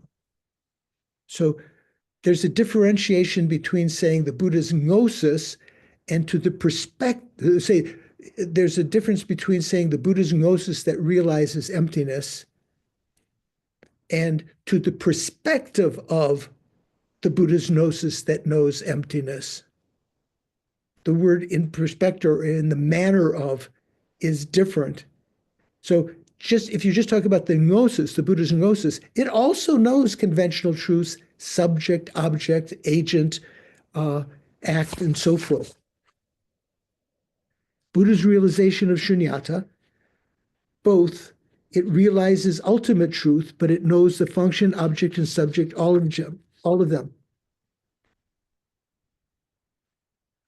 Let me go a little bit down where Lama Zopa is asking some questions. So Geshe-la said, Buddha's ultimate knowledge, Dondam Kempe Yeshe. So Dondam means ultimate. Kempa is a honorific for knower, Kempa.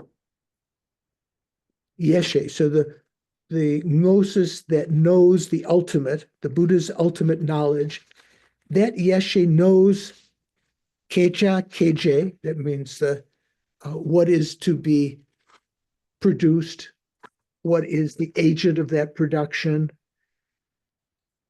or Shejas, Sheje, what is to be, like when we talk about Sheja, means objects of knowledge, knows the objects of knowledge and those consciousnesses that know them. So it knows all these conventional things, all these knowledges, subject and object relation, all of these, this Dondam Kempe Yeshe, this wisdom, this gnosis that knows the ultimate, he knows all of those in the perspective of the conventional. So that wisdom that knows the end of the ultimate, that knows the ultimate, from the perspective of the ultimate, it doesn't know the conventional, but from the perspective of the conventional, it knows conventionalities. So the crucial word there was in the perspective of. Therefore, that means not seeing. And when you see, what you do not see,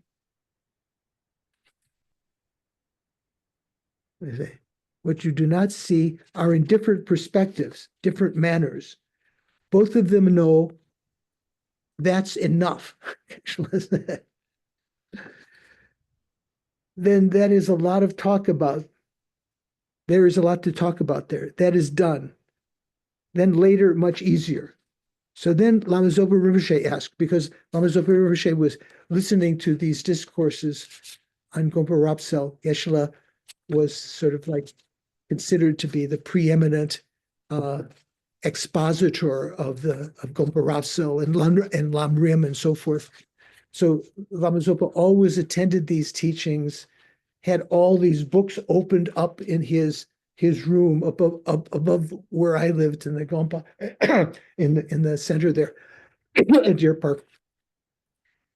It was like he would go from, Roger, his attendant, said he would go from one place to another where different pages were open or books were open, and he would read. It was like his vacation, to be able to study and not have to be teaching. So Lama Zopa said, to that wisdom realizing ultimate nature as it is, conventional truth is not seen. Would you agree?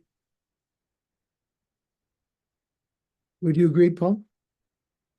Say that again, Venerable George? To the wisdom realizing ultimate nature as it is, conventional truth is not seen. Are we talking for a Buddha or for an ordinary person? Well, he's talking about Buddha, right?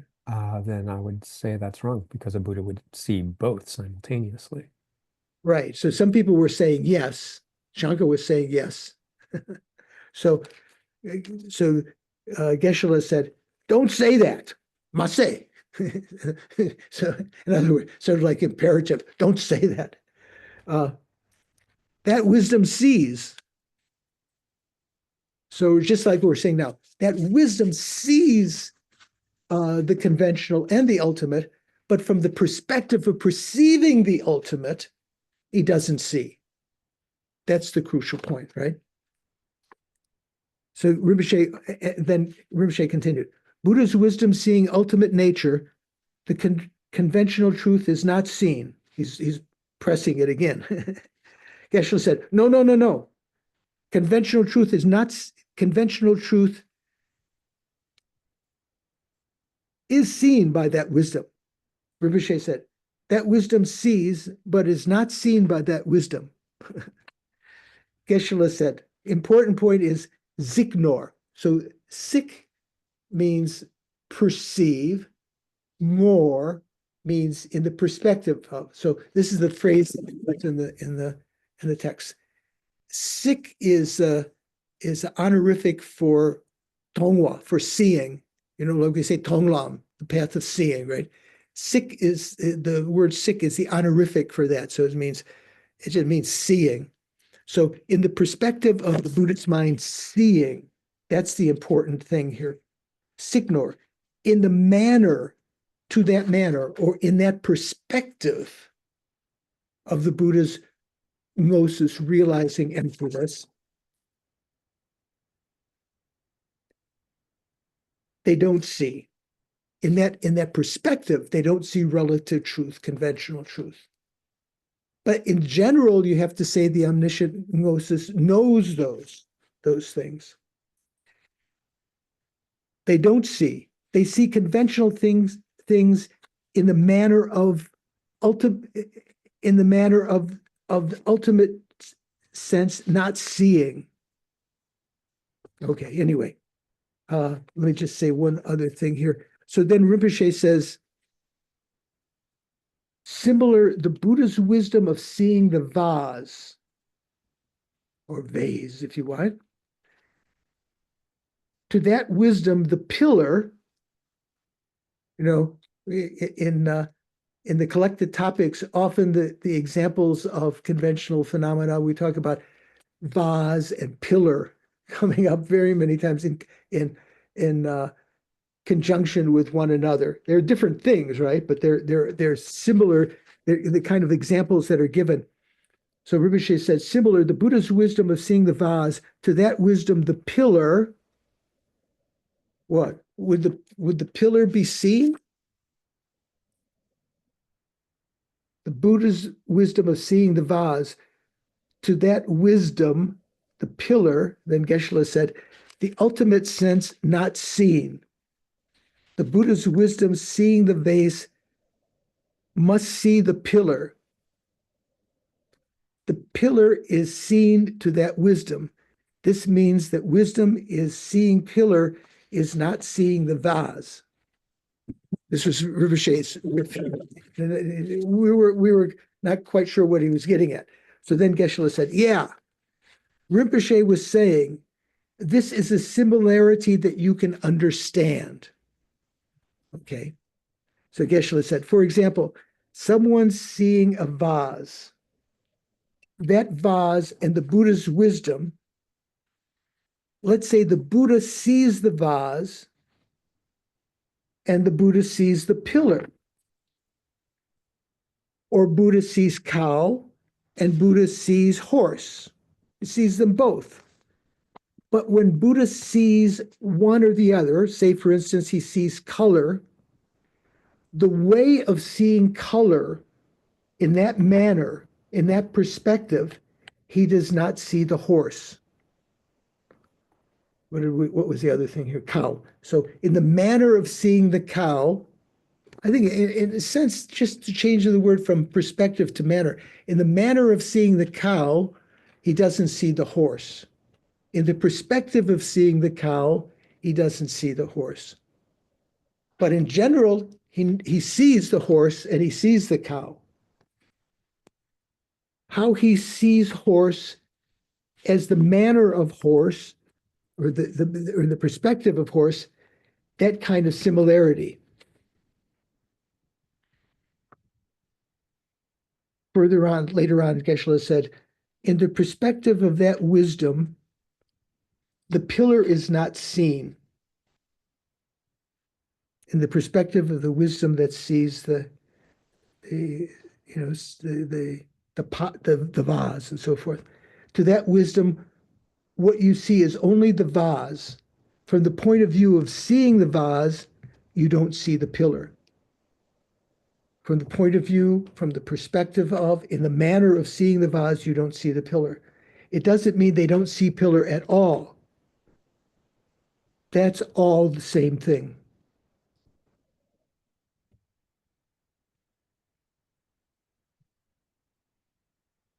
Okay. I just want to share a little bit of juicy, what we say, repartee. Geshe-la debating with Lama Zopa Rinpoche. So how are we doing? Making sense? Is there a translation for that? No, so just giving, so Rinpoche was from his own study in other places, was pointing out that sometimes this example is given to explain what we're talking about here. The Buddha's gnosis that realizes emptiness also knows conventional truths, but from the perspective of the gnosis that realizes emptiness, it doesn't know, nothing else appears. So the Buddha knows to the perspective, that's why I said earlier in Jinpa's translation, when he had from the perspective that directly sees ultimate truth, I said that was a good, a nice, important distinction there. In the perspective that that conventional truths are not seen at all.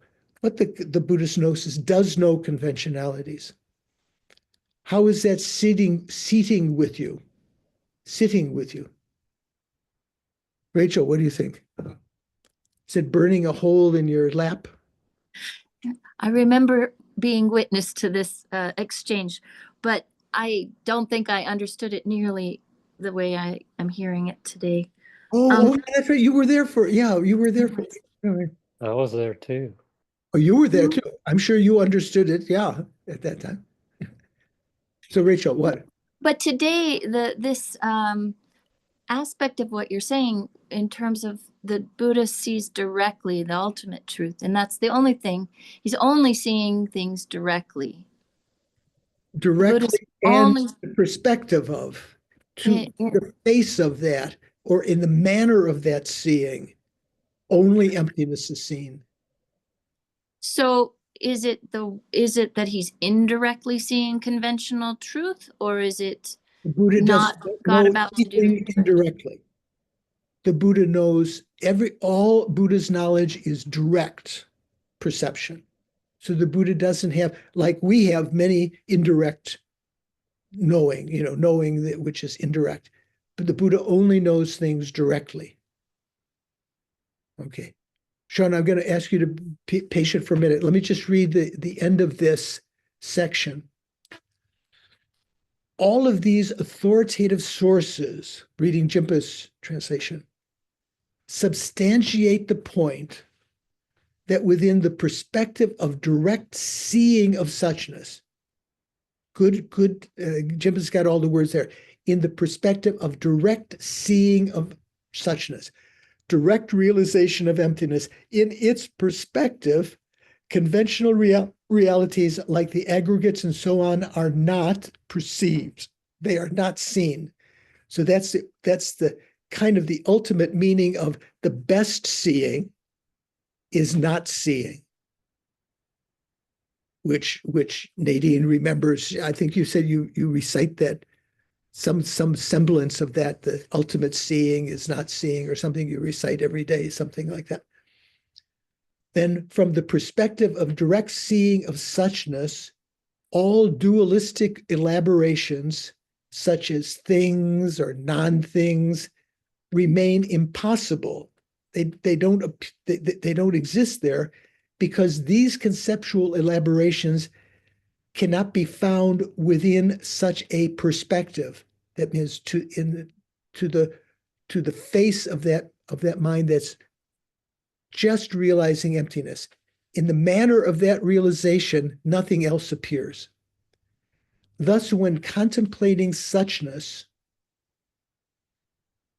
only aryas are valid with respect to suchness in a manner that is direct. Non-aryas are not valid in such direct manner. Or as Jeffrey says, therefore, none of the proliferations of dualistic phenomena, such as affective thing, non-affective thing. What does that mean, affective thing?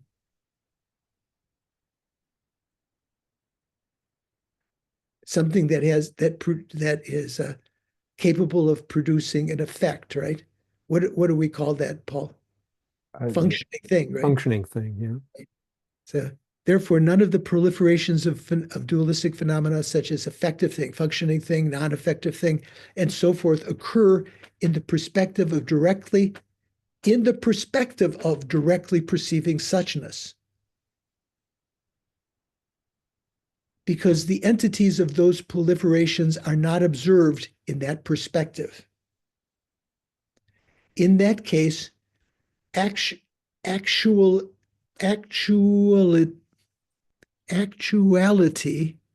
in actuality, okay. So this is different in Jimpa's translation. He puts that phrase differently. He said, thus, when contemplating suchness, only aryas are valid with respect to suchness in a manner that is direct. Non-aryas are not valid in such direct manner. But Hopkins adds this word in actuality.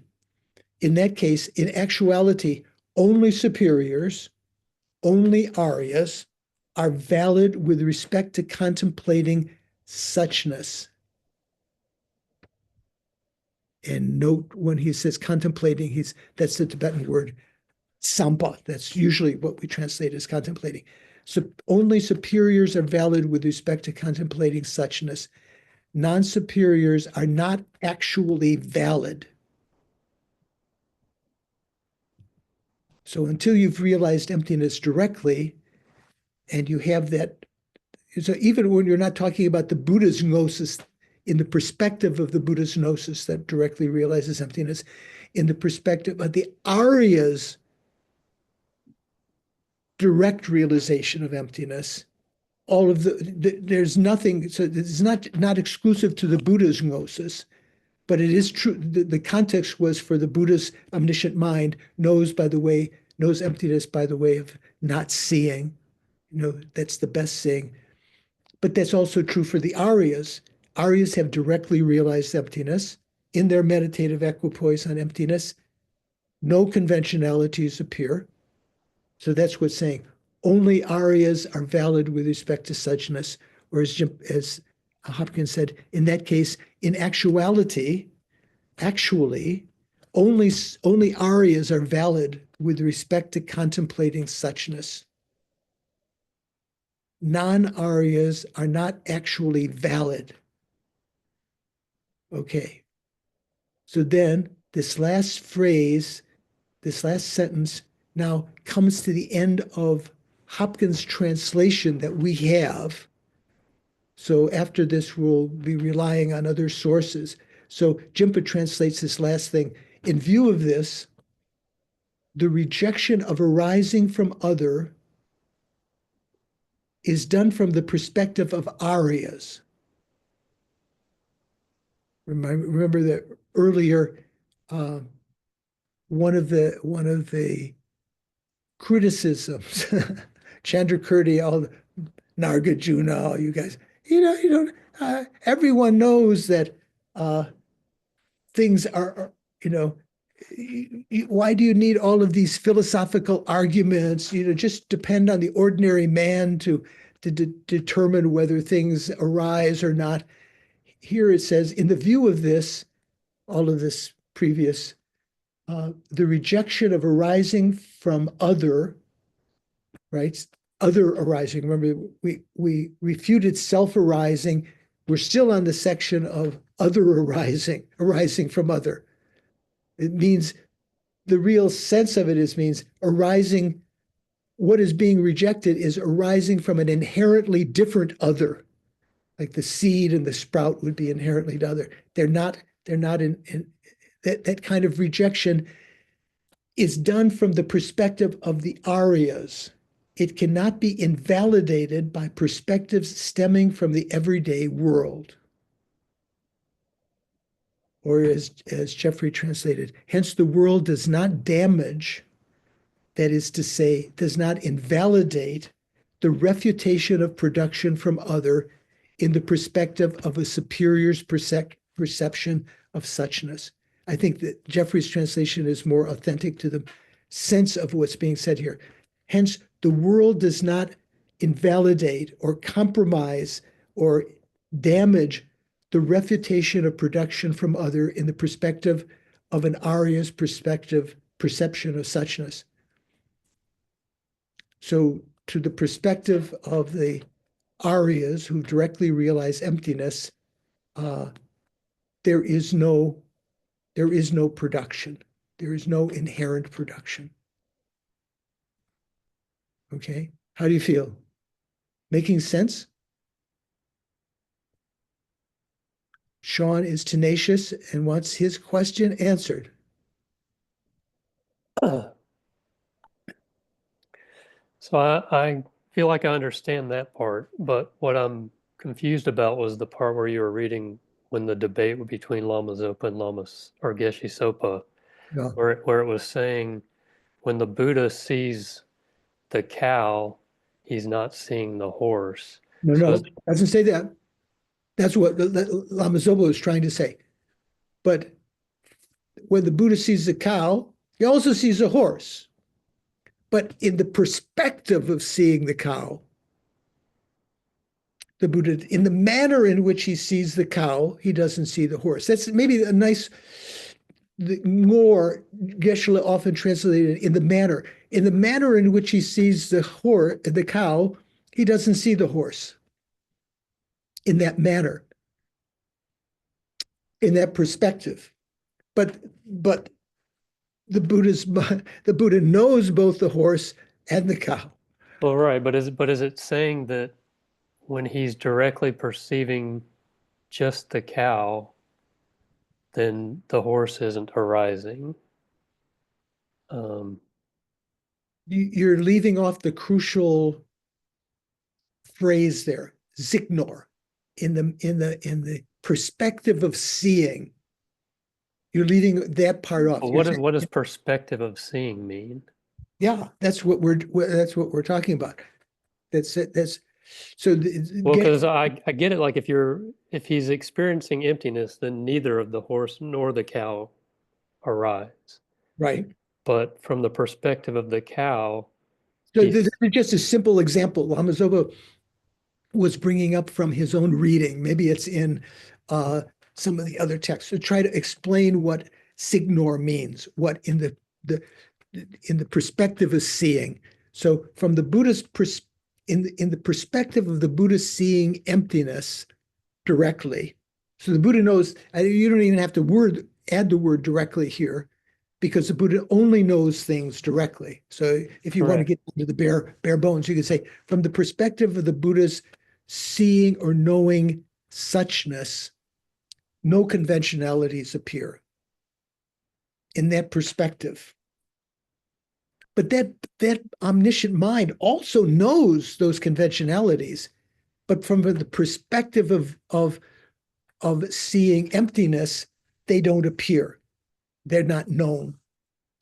So it's not an example of that he's giving, that Lama Zopa is bringing up this example of the cow and the horse. I say you don't even have to talk about a Buddha.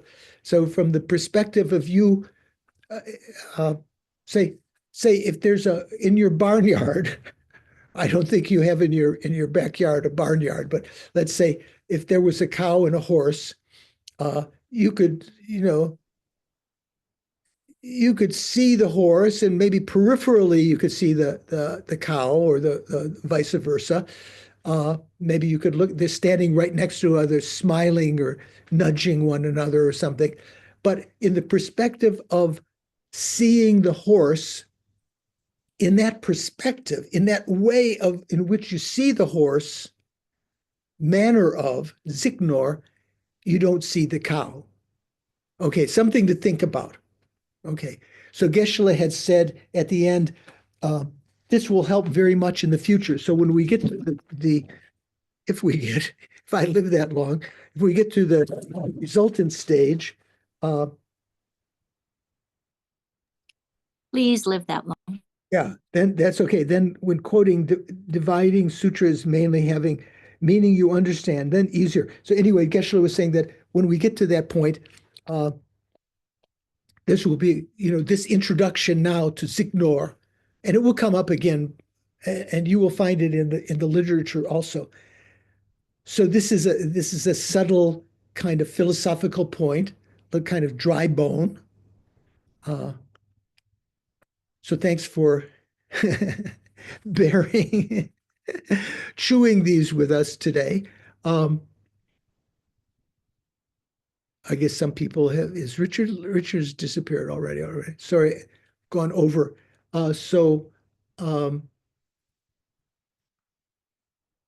Let's dedicate our merits, our virtues. Louise is going to find that and say some dedication prayers. Due to these virtues that we've created today, may I quickly become a Guru Buddha and lead each and every migrator into that very same state. So thinking, dedicating, we've created virtue today, collection of merit, collection of virtue. conventional and ultimate realizations. Due to these merits, may they contribute to our becoming a Buddha to benefit sentient beings. Louise, you don't have the prayers to put up, the dedication prayers? May the precious, due to these merits, even though this is a prayer, due to these merits, may the precious bodhicitta, which has not yet arisen in my mind or in the minds of other sentient beings, may it arise due to these merits, because the bodhicitta is this most crucial element. And may that bodhicitta, which has arisen in our minds, in my mind and the minds of bodhisattvas, may it not decrease, but increase evermore. And I guess you don't have the I dedication. can't find it. I Oh, have it open. It just doesn't come on your screen. I did have it open. okay. So let's think generally. The prayer, elaborate words of the Dalai Lama, the prayer to quickly see the face, the reincarnation of Lama Zopa Rinpoche. So thinking of his great qualities that we so admired, real practitioner, like the Kadampa Geshes of the past, that would be so beneficial to appear again. Yeah, so if you go down from there to the Lama Zopa's prayer, there we go. Peerless teacher and assembly of children of the victorious ones, Shravakas, Pratika Buddhas, victorious Losang father and sons, together with your lineage, all the objects of refuge of the infinite realms, please bestow here and now the virtue and goodness to accomplish this prayer. In upholding and spreading the Muni's precious and complete teachings through explanation and practice, you wore the armor of patience that is never discouraged. Incomparable, venerable Guru, to you I make this request. Sole gateway through which all benefit and happiness emerge, while striving exclusively for the welfare of the victorious one's teachings, for the welfare of mother living beings, mother migrating beings, you suddenly departed to peace, at which I lost hope. Nevertheless, through the undeceiving truths of the oceanic blessings of the three jewels and the great waves of bodhicitta of the bodhisattvas, may the smile of a new reincarnation swiftly beam in glory for fortunate disciples. And finally, you who are my eyes for viewing all the infinite scriptures, supreme gateways for the fortunate ones traveling to liberation, engaging with skillful means, moved by mercy, illuminating spiritual friends, I make this request, please live long and stable lives.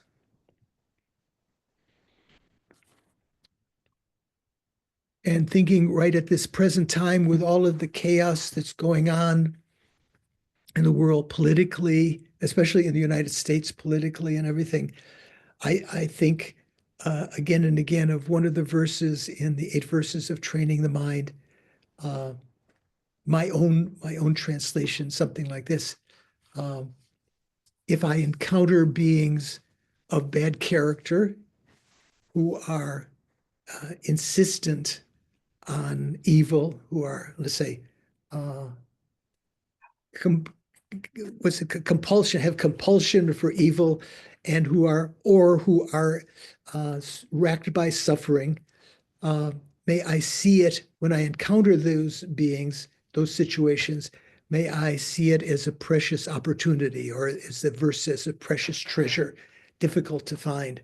So, in an opportunity like this, when one particular politician is stressing cruelty and retribution and so forth and so on, rather than going bananas, berserk, to see it as a precious opportunity. This is our chance to practice many, many things, to practice patience, to practice Tonglen and compassion for those that are being, abused in various ways. So anyway, I ask your forgiveness to skip this coming Monday. I'm going to try to have a week of recovery. Maybe my kidney stone will finally reach the end of its travels, and look forward to seeing you next Saturday. So thank you very much. Thank you Take very care. Be Thank you, happy. Venerable George. Thank you so much. Thank you, care. Venerable Thank you, George. Sangye George. Bye-bye.